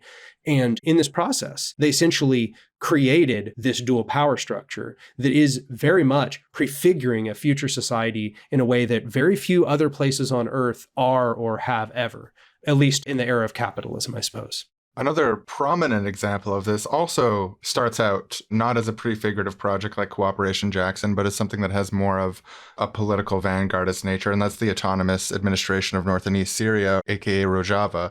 How did that become a prefigurative project? I've learned a lot more about that specific juncture in the Zapatistas than in Rojava, but I'll loosely intimate what it is I do know about what took place. So what came to radicalize and expand into this area in northeastern Syria actually began as a group called the PKK. And the PKK was another kind of authoritarian left vanguard organization. They did a lot of involvement in the politics. They were also a militant guerrilla group. They organized a lot of power within their areas. And the PKK still exists, in fact. But the leader of the PKK, Abdullah Öcalan, was imprisoned and remains imprisoned to this day, I might add. And while he was imprisoned, read Murray Bookchin. And Murray Bookchin transformed his way of looking at the world. He would say as much, might I add. He is now himself, Abdullah Öcalan, a thinker in the social ecologist tradition. Abdullah Öcalan goes on to essentially tell this vanguard that he has control over from prison, I want all of you to begin studying Bookchin and social ecological ideas and communalism, and to begin developing these thoughts for yourselves. And also, we are going to begin the process of essentially dissolving my power, of us creating something that is more robust, more long-lasting, can actually transition into a democratic society. And this might have then been seen as an act of prefiguration on the part of Öcalan and the people who were taking place within this process. This act of saying, no, we refuse to wait. We are going to create this future world in the now.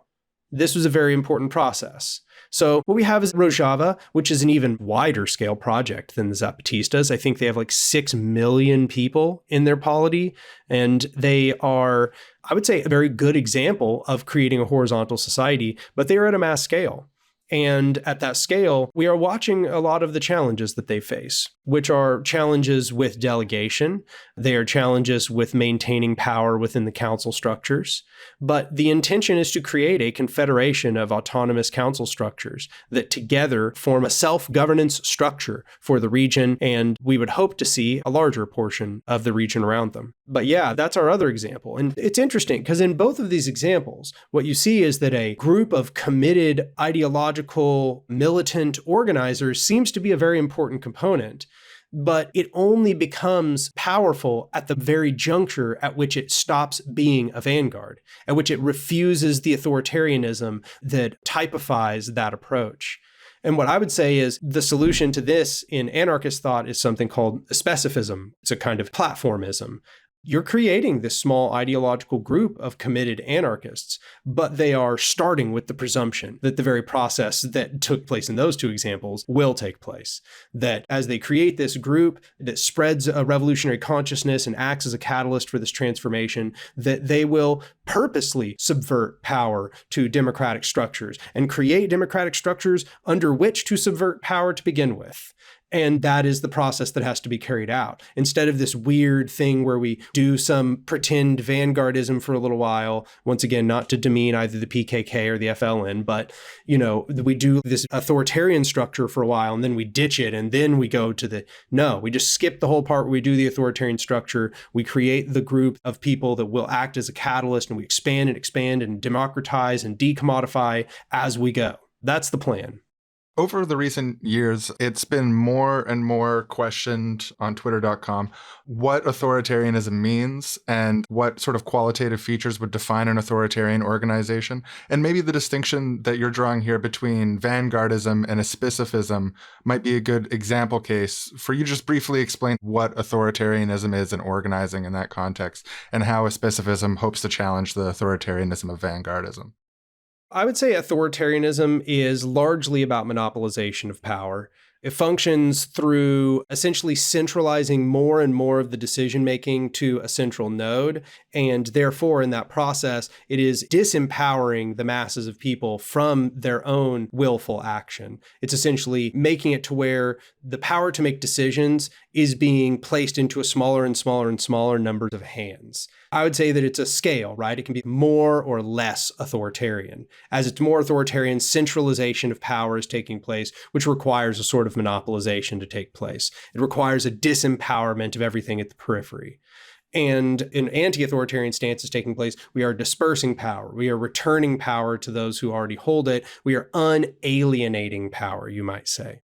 That's what I would say is the difference between a horizontal and an authoritarian approach is how much is power being monopolized? How much is it being gatekept? How much is it being narrowly controlled? As the smaller number of hands is upon the reins, the authoritarianism therefore increases. And the authoritarian also seeks to generally sabotage the acquisition of a similar power, right? If they have some knowledge, they want to make sure nobody else gets that knowledge. If they have some right to violence, nobody else gets that right to violence. This is the broad principle that plays out. Authoritarianism is a representation of a narrower and narrower group of people, or a more and more exclusive group of people being given power over others. It's interesting. It's almost like authoritarianism as a trajectory or anti-authoritarianism as a trajectory rather than a static state. Like you can think of an authoritarian system as something that's moving on a trajectory to more and more centralized power and is alienating more and more people in different ways, whereas an anti-authoritarian perspective would be decentralizing power and separating power out more and more over time. So in the specific example, you're starting with a small group of people. As a practical matter, you have to start with a small group of people when you do anything. But the goal of it is to expand and separate and make sure that it's not a small group of people commanding and controlling larger groups or dictating what people should do, but bringing people into that process and dissolving their own relative monopoly. Yes, in fact, I would say an specificist group should operate upon the consensus processes that they wish to model, really for two reasons. Number one, it's just a good thing to do. We should be avoiding trying to create the vanguard within ourselves. We should try to disperse the power over the people that are in the immediate organization, because that's just a good in and of itself. But number two, it's back to this thing that way earlier Aaron was talking about, where it's like a training ground. We are modeling these behaviors that we wish to expand outwards. By acting through these consensus processes internally, we are learning the process of consensus. We are learning to be operators within these democratic structures. And therefore, when the time comes where we want to build a council, we want to tell people how to democratize their situation, which we have built along with them, we can say, we have been using this structure. Might I suggest to you that it would work thusly, and we can help you through the process of learning this structure that we've been using? It essentially allows this to be a closed loop. Instead of us commanding from above, every single step that we take is the building of the structures that will subvert the power of the catalyst group. That the catalyst group will simply just become another confederated organization in this big combination of councils, where, once again, not commanding the councils, they are just another one of the councils. So within a vanguard organization, it's a small group of people doing entry into a mass group to try to steer it in a direction that's been predetermined by that group of people, by whatever internal processes they use, but most often as control of leader figures, chief of staff type figures, and these informal power dynamics. So they're going in to try to impose their will. But in a specificist organization, they're motivated by agreed upon values and stuff like that, going into these organizations.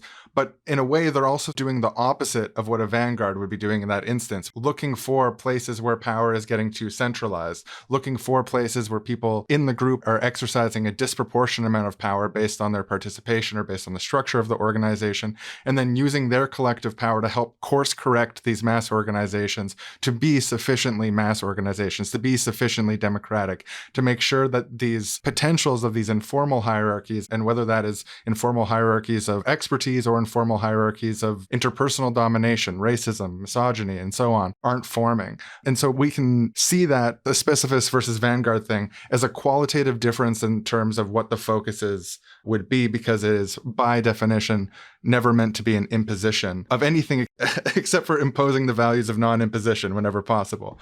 That really clicks for me, of how it squares the circle on some of the challenges of debates that you see around vanguardism and maybe some of the benefits of working in small groups and stuff like that, or just the practical matters of needing to start with a small group of people, it seems to me that a specificism is a really good ethical challenge to that structure while retaining what is structurally sound about the vanguard model, which is a small group of people participating in a mass organization as a component part, which is something that could be part of something healthy.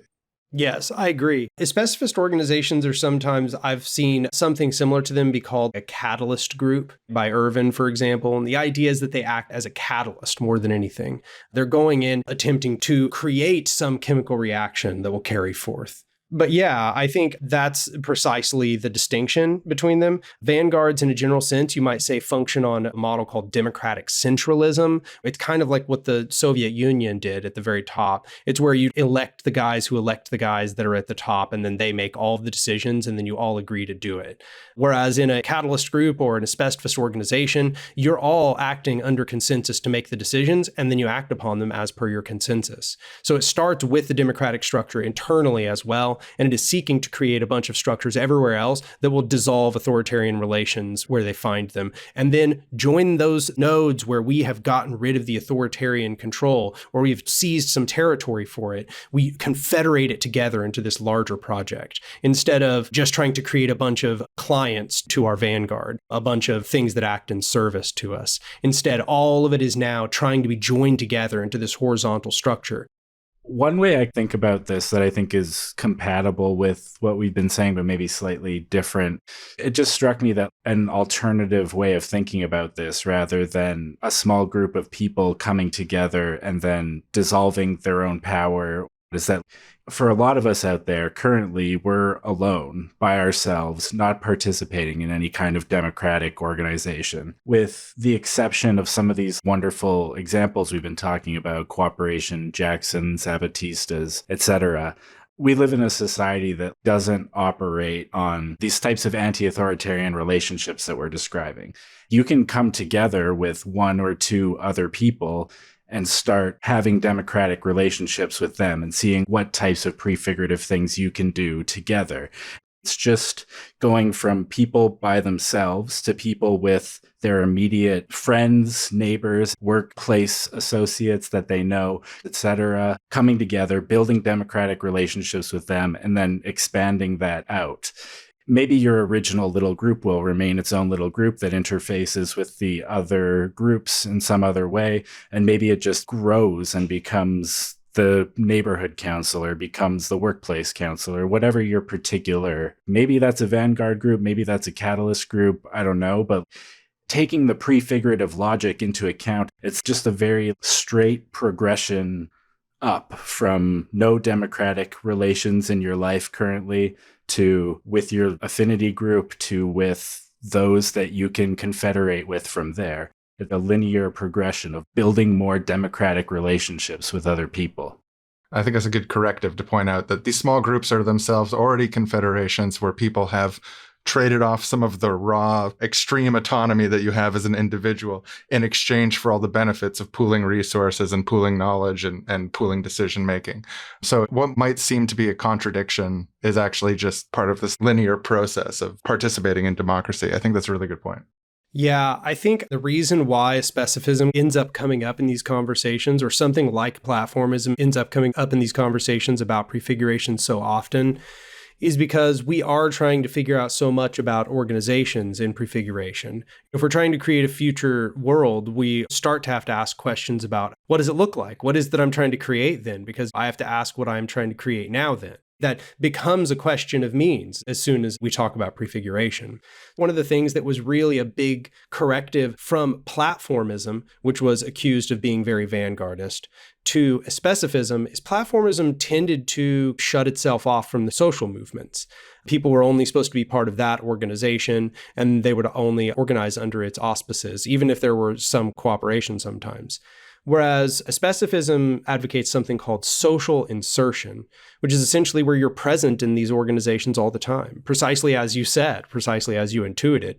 This ends up being a very important component, constantly being available, giving your skills to these other organizations, trying to compel them towards an anarchist cause. This all really ties together nicely into a plan for actual revolutionary construction. What we've kind of done here is described what is sometimes being called an specificist communalism, and especially with this emphasis that we've been discussing about building the council structures. You could have an specificism that is more narrowly a trade union thing, for example. You could be more economic and still be a specificist.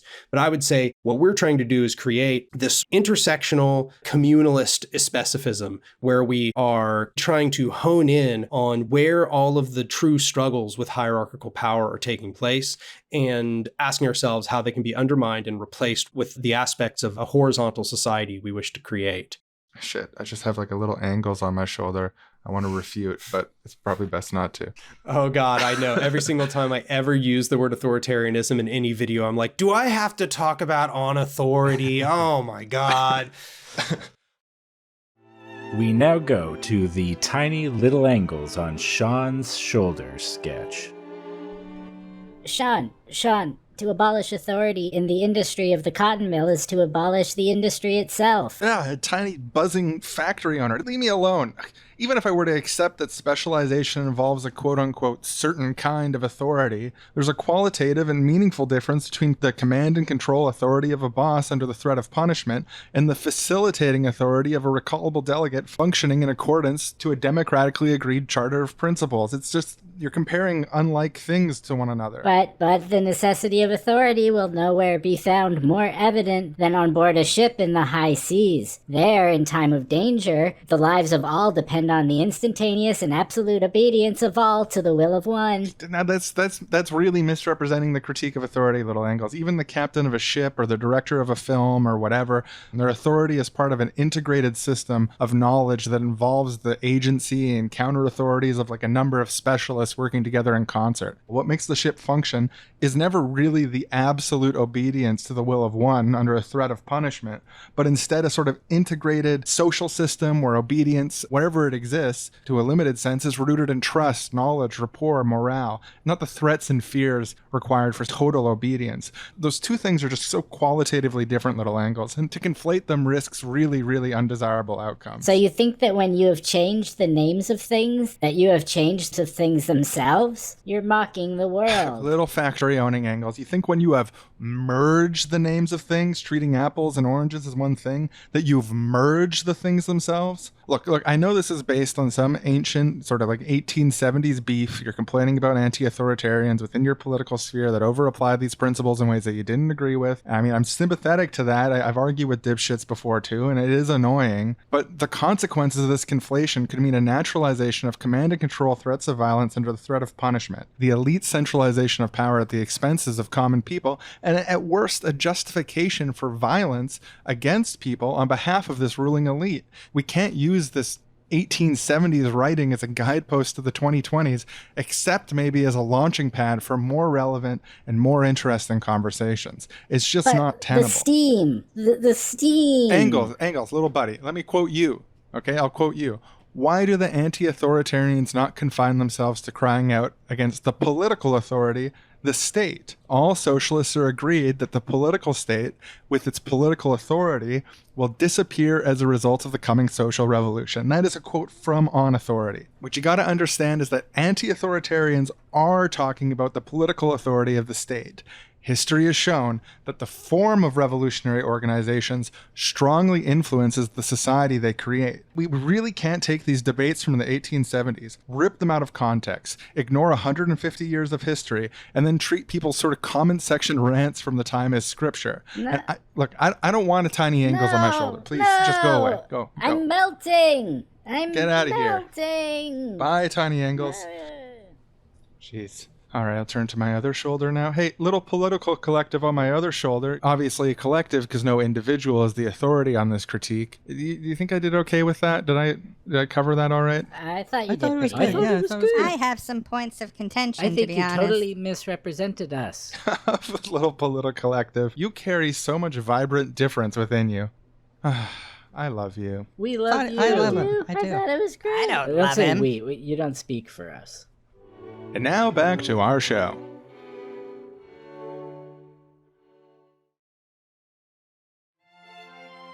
We now go to the Revolutionary People's Country Club, where a lowly bureaucrat from the Department of Fisheries is learning the intricacies of proletarian rule. Wow, it's so good to meet you, Supreme Commander of the Party Vanguard. I'm very glad that you gave me the time to petition you for your advice. Hey, you've been great in the Department of Fisheries. Let's hit a couple balls, huh? Good to see you. How's the family? Are they enjoying the estate? Yeah, way better than beforehand. No begging on the streets. Thank you so much. So I'm thinking about the long term here. I'm thinking about the future. And here, 1 second. Oh, that was look great. at that fly. Wish I had more time to work on my swing, but Yeah. a lot of rebellions to keep down these days. Oh. Used to, people are like, "Why'd you do that?" I'm like, "Oh, well, they're, I try to explain it and stuff." I just realized, just say material conditions. They just eat it up. But it is material conditions, right? Isn't that right? Oh, yeah, yeah, it is. But just between you and me, I'm trying to bring you up here. I'm trying to invest in the future of the party. So I'm just going to let you in a little secret. It doesn't even really matter what you're saying. You just say necessary. Historical necessity, yeah. Historical necessity. Yeah. Wow. Oh, that's what's going on? You guys don't even have a plan. You just... Doesn't even make any sense. Oh, wow. That's relieving. I had been wondering, do I have to read all these books? No, just tell them they have to read them. Oh, and then if they don't get it, you just tell them to read more, right? Yeah, they didn't get it. They have to read and study more. Yeah. Oh, that's what's been going on? Oh. They're like, "Oh, we need a shorter work day or bring back the Soviets." And I'm like, well, we patiently tried, but it just didn't work. Genius. And it was materially necessary. And because Marx talks about materialism, it doesn't even matter what you're saying. Just try me on anything. Okay. Look, I'm not going to purge you. Criticize me on anything. Oh, okay. I'm taking a real risk here, but they say, I want an independent union. I want to be represented in my workplace. I'm sorry we patiently tried that, but unfortunately, the material conditions forced us by historical necessity to not allow you to do that. Sorry. And then they say, well, we fought a revolution for this. We demand control of our workplaces. We tried it. And unfortunately, despite our patience, despite our graciousness, the historically necessary material conditions forced us. Oh, whoa. This works? They actually It works. They believe that? You mix it with a threat. Oh, yeah. But the eggheads still fall for it too. They think that you're on the same side as them. I don't know. Huh. It's just so hard to believe. Congratulations, Department of Fisheries. You just stepped into a much larger world. Things are going to be so much easier now. And that was a lowly bureaucrat from the Department of Fisheries moving on up in this world to the Revolutionary People's Country Club.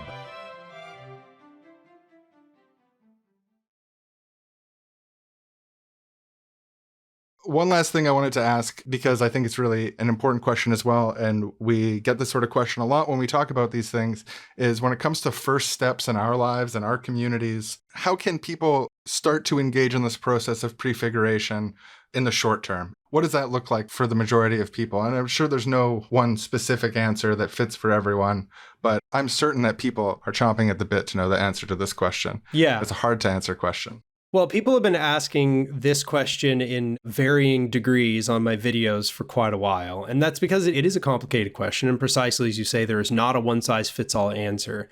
I'm endeavoring to create something kind of like a roadmap, almost like a choose-your-own-adventure way of determining the sorts of things you might want to do given your conditions. But what I will say is there are some unifying factors. In a general sense, you should locate what the primary vector of oppression is within the area you're in. Discover the hierarchy, which is the key operating ethos that keeps things in order for the power structure around you. Ask yourself, how is the power structure exploiting people in the place that you're in? And how can you bring those exploited people to want to achieve their liberation? That process may begin with something like education, a popular education campaign, where you are doing teach-ins, where you are yourselves starting book clubs where you're learning about the process so that you can teach it to other people. Finding ways to spread propaganda in a variety of ways in your local area, whether that's tabling at certain areas or just speaking with other organizers in key positions, making the connections that are necessary. Of course, what I say here is sort of an answer to people who don't have prolific state suppression. If you have prolific state suppression, I would start smaller. I would start first with a reading group and then maybe try to do some guerrilla popular education, stickering places with propaganda. Or one thing I've suggested before is putting little QR codes on things that link to radical literature and things like that. Find ways to spread a radical consciousness and to educate people. That's usually the first step if there is not already an anarchist radical consciousness in your area. If there already is, the group needs to go to work building dual power. You need to ask yourself, what is it that your group has the capacity to do? The answer is always you start with creating a consensus democracy among yourselves. Try to create this democratic structure that you want to carry to other people. But then ask yourself, what is the struggle at hand? Find the key vector of oppression in your area, and then ask yourself, what would do the work of taking that apart? It may very well be an economic problem where you're at, in which case, create a cooperative. Confederate that cooperative to your council structure. You will have started a mode of economic accumulation, which could be very valuable to building power for this horizontal structure. Let's say you live in an area where a pipeline is being built through that area, and they're about to poison your water table. Well, then clearly, some form of occupation, some concerted public action campaign, repeated direct action, and so on are going to be very clear things to do in this process. Informing people in the area of what it's going to do to their water table becomes very important. And then building the council that will bring all of these people together to act might be your first step. So yes, it's very conditional, but there is that sort of broad outline. You start with the process of raising consciousness and creating radical mentalities, spreading anarchist ideas to others. And then you should ask yourself how you can begin building dual power, particularly at the place where it prevents the power structure from doing its most prolific suppression.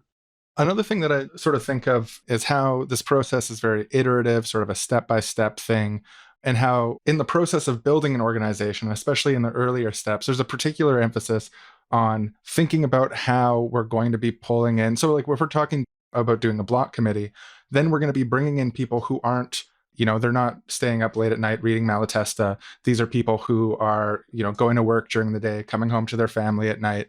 And we have to make the pitch to them that it's going to benefit them to be a part of this organization. What do you think is important to emphasize in these early stages of the process in making a pitch, a mass appeal pitch, on being part of these organizations that have very sort of radical political values, connecting with people from a variety of perspectives based on either their region or their job, workplace, and so on? Yeah, I think this is a great question because it's a question that I struggled to answer for a very long time. And the answer that I've arrived at this point is that the most convincing thing you can do to radicalize people is a demonstration that your principles function. Okay, so that is to say, begin actually building projects which represent your viewpoint and demonstrate that they benefit from those projects, that those projects are part of their future. Like, take for example, if you go to a neighborhood and you find that it's in a food desert, one of the things that would be almost certainly the most convincing to those people that your model actually brings something important to them is to begin solving the problem of them living in a food desert. Is to begin building, for example, community gardens or creating a cooperative such that the people there will have like a cooperative grocery store or something of the sort. Actually bringing the solution to them and showing them that you actually even care about their situation instead of just coming and being like, hey, we just want to build a council. And by the way, I'm an anarchist and you should also be an anarchist. That's not the way to approach it. But what I would say is also, insofar as we're talking about radicalizing people that are all mixed up in this process, I think that once you have started to get some buy-in, after you've started by building the thing that gives the demonstration of your principles, and they are beginning to buy in, they're starting to say, oh, wow, this actually, I see what you're trying to do here and I respect it. And then that's the point at which they will probably begin to become more radicalized. Maybe that's the point at which you'd want to start like a reading group of the people that are on that block and, begin introducing them to the ideas that brought you to actually build this project to begin with. And after there is this connection of the real world with your ideas, it becomes less about that you are like a salesman and more that you are trying to demonstrate a principle of living to them. It makes me think also about people who are just setting out in politics for the first time. The suggestion of a reading group seems to me like there's a lot of benefits to trying something small like that first, where you're able to participate in a group space of co-education. Because I think also for a lot of people, this sense that they don't have all the answers makes them more afraid to act. It's almost like, oh, we need to make this big plan for how, revolutionize the city and stuff. But each step, piece by piece, based on where you're at as an individual, is a huge part of it also. So there's the location that you're in and the context there, but there's also the skills and experience that you have. And there can sometimes be a confluence between these things. When you're articulating this, Daniel, and I think it's totally correct, I was imagining this person like, that sounds good, but I'm nobody. And I think a lot of people feel that way. It connects also to a specificism where you don't have institutions like this that have this anarchist ethics and conscience and so on that exist. There can be a benefit also in participating in local organizations that are mass organizations to connect with other people and then move towards potting up around shared values. Because you might be able to, for example, I think of something like the Occupy movement. We're coming up on 10 years now of it. It was a place where I met a wide variety of people of different perspectives, sort of an understatement. Some of these perspectives are no longer welcome at places like Occupy. Right. And back then, it was a little bit more of an open door.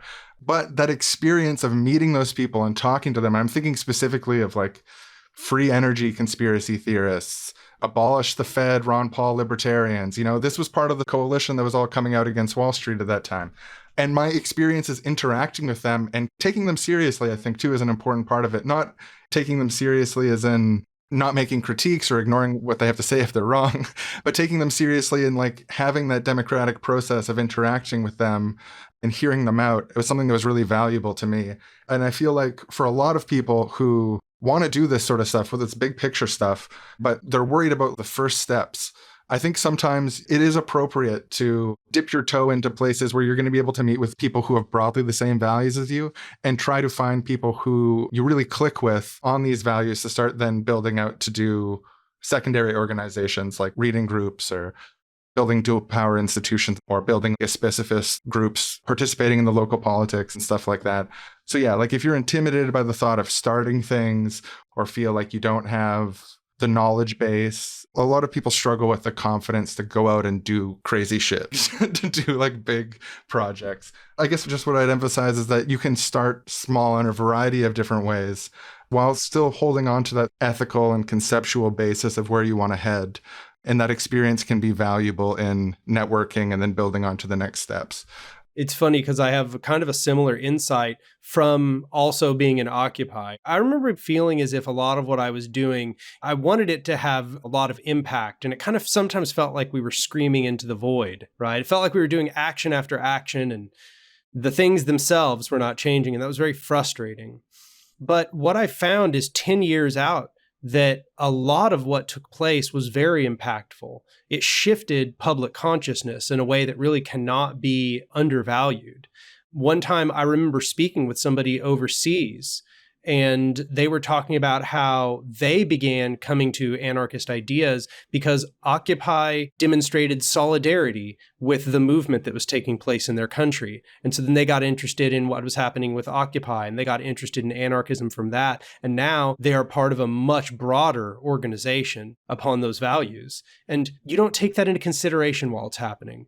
While it's happening, you feel like you're spinning your wheels, and it's only much later that you find what you've done has had a great deal of impact on the world.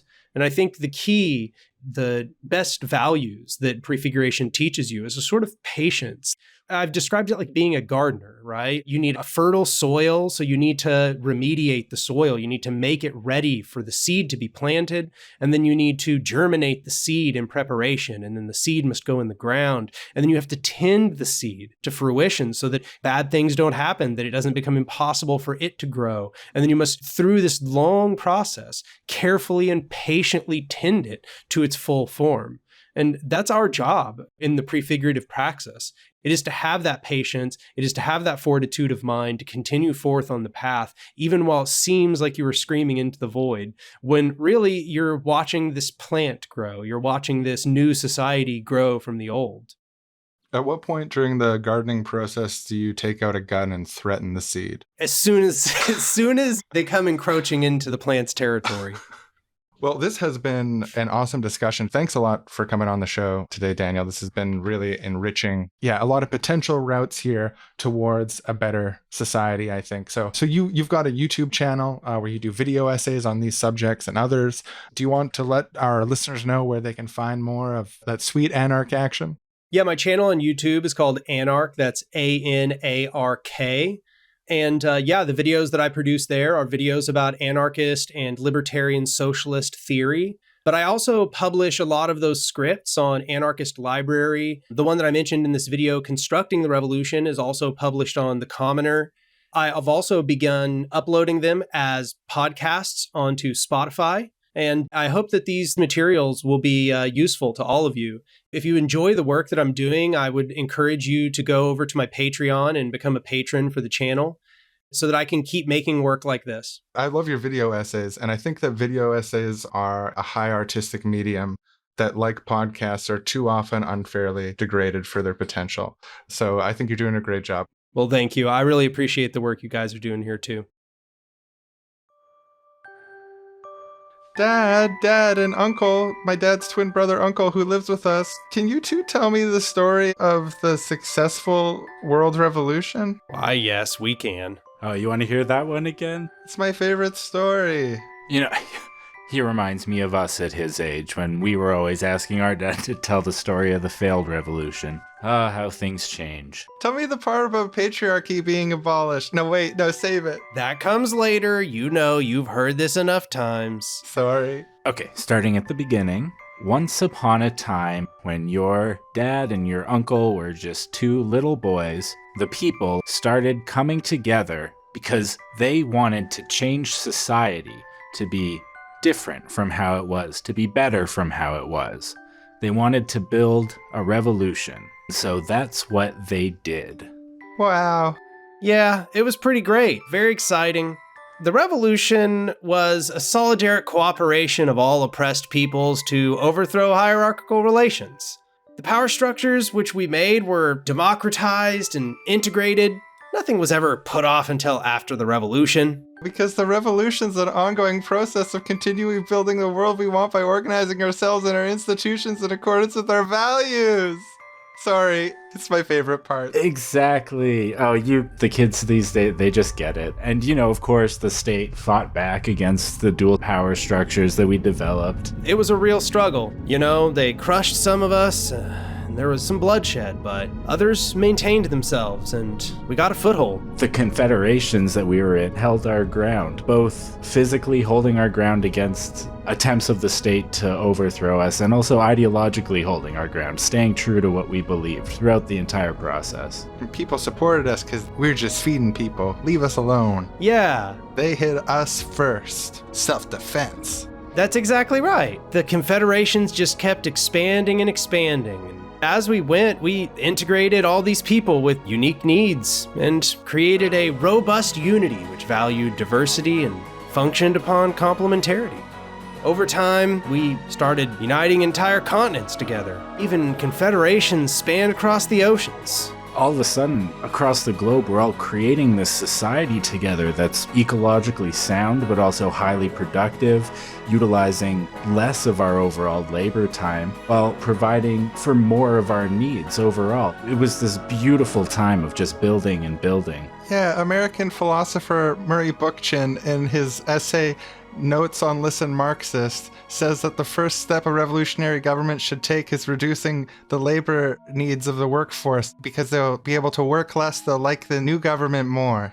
You got it. You're so good at this. That's from the second, not Listen Marxist, but Responses to Common Responses to Listen Marxist and Post-Scarcity Anarchism, 1972. Oh, you've read that one too. It might be a footnote, actually. Let me check my notes later. The kids, they're really just got it handled, this generation. So, Dad, Uncle, does that mean that people who are very interested in politics got more time just to relax and they didn't have to always worry about everything, all the things crushing down on them that they're pushing from the outside? Or they just get to spend a little more time kicking back? And Absolutely. There was a huge movement towards more rest, more relaxation, because after all, if we're all going to be making decisions together in this society, I know that when I'm tired, I don't make as good decisions as when I'm well rested, when I just got back from a vacation. So if anything, people complain that there's too many vacations they're expected to take and that they want to relax less. Too many vacations, yeah. Way too many. That's they often say, yeah. Now, here we are. You know, we still got those little pockets of hierarchical world left over, but they're no longer a true threat, are they? no. I don't want to claim that this was all perfect. You know, even though we did declare patriarchy abolished, for example, the women's councils are challenging tendencies towards gendered exploitation. Yay! Even though our house is all men, our oppression is tied up in the oppression of women. So I think it's of particular importance to highlight the abolition of patriarchy as a revolutionary goal. The kids, they're smarter than we were. Oh, it's a beautiful thing. Yeah, you know, we're never gonna reach this end system where there's no problems left to be solved. That's right. It is continually new frontiers to problem solve towards. And that's a more exciting proposal than a completed solution. Because life will continue to have meaning forever. There we go, you get it. I heard it at a concert on Fortnite. Fortnite still exists? Yeah, yeah, Dad. You should check it out. It's cool as hell. Wow. I think a big benefit was defeating the robot uprising. I'm glad we foresaw that one ahead of time. Absolutely. And we didn't put it off till quote unquote after the revolution. No, had to be dealt with immediately. Wasn't the batteries thing, but Well, you know what they say, the tools that we make to serve us could end up exploiting us, or we could end up serving them. I can't remember it, sorry. it's something like that. This is about the robot uprising. People say it all the time. I can't remember. Oh, well, at least there's some quote you don't remember perfectly. You precocious little kid. You were making me feel self-conscious about my own ideological performance as a child, but you not remembering that quote helps me remember we're all just people, strengths and weaknesses. Okay. So, do you all want to watch television produced in our society with good values and its wonderful art that teaches and brings us all together and entertains all at once?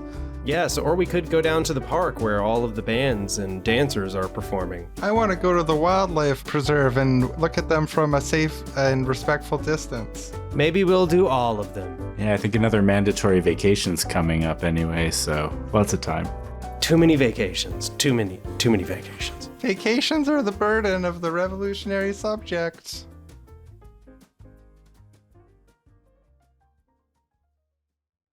Are you serious? I just delirious. Are you hearing this? 'Cause it's seriously wrong.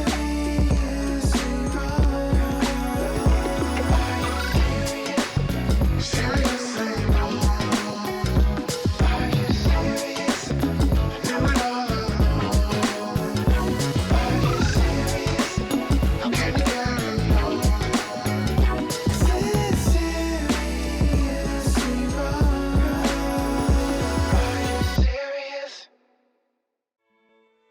Next time on Seriously Wrong, Sean and Aaron finally get to do Sean's great idea for a sketch about babies inside an old egg. The new in the shell of the old. Not an egg that's like old and rotten, not like that kind of old egg, but an egg that ages like a human. It's got wrinkles and hairs and like liver spots and stuff. That kind of old egg. So these are little babies inside an old egg breaking out, the new breaking out of the shell of the old sketch. They finally get to do it, even though not everyone gets it. But we now go to the sketch. Wah, I'm a little baby. Goo goo gaga, little new. Oh, We're so new. What are we inside? together. I'm a little baby. The shell around us is so old, but we're new. I'm a little baby. Little babies inside of old. Oh, what has the shell of an old, but an old egg? It's not old and rotten, like an old egg that's been left out. It's old, like wrinkled. But we're not wrinkled. We're new and smooth and baby-like. Wah. Or there's wrinkles, but they're new wrinkles, baby We're wrinkles. the folded wrinkles of a new baby, not the sagging wrinkles of an old egg. Because the phrase is the new in the shell of the old. It's time. It's time for the new to burst from the shell of the old. Here we go. We're going. Yeah. Woo. Yay! Yeah. Nice crack. Oh, that's nice. Nice break. Yay. Wow. Woo, woo. Society is completely changed now. We represent that because we're new, and that was the old society, that wrinkly, hairy old egg. It's cracked now. It's gone. Casting off the old egg, and it's really it's a funny idea for a sketch. Yay! Yay! Wow, that was really, really funny sketch, Sean. Thank you for asking me to do that with you. Thank you. That means a lot. I always had confidence in it, but that means a lot to hear.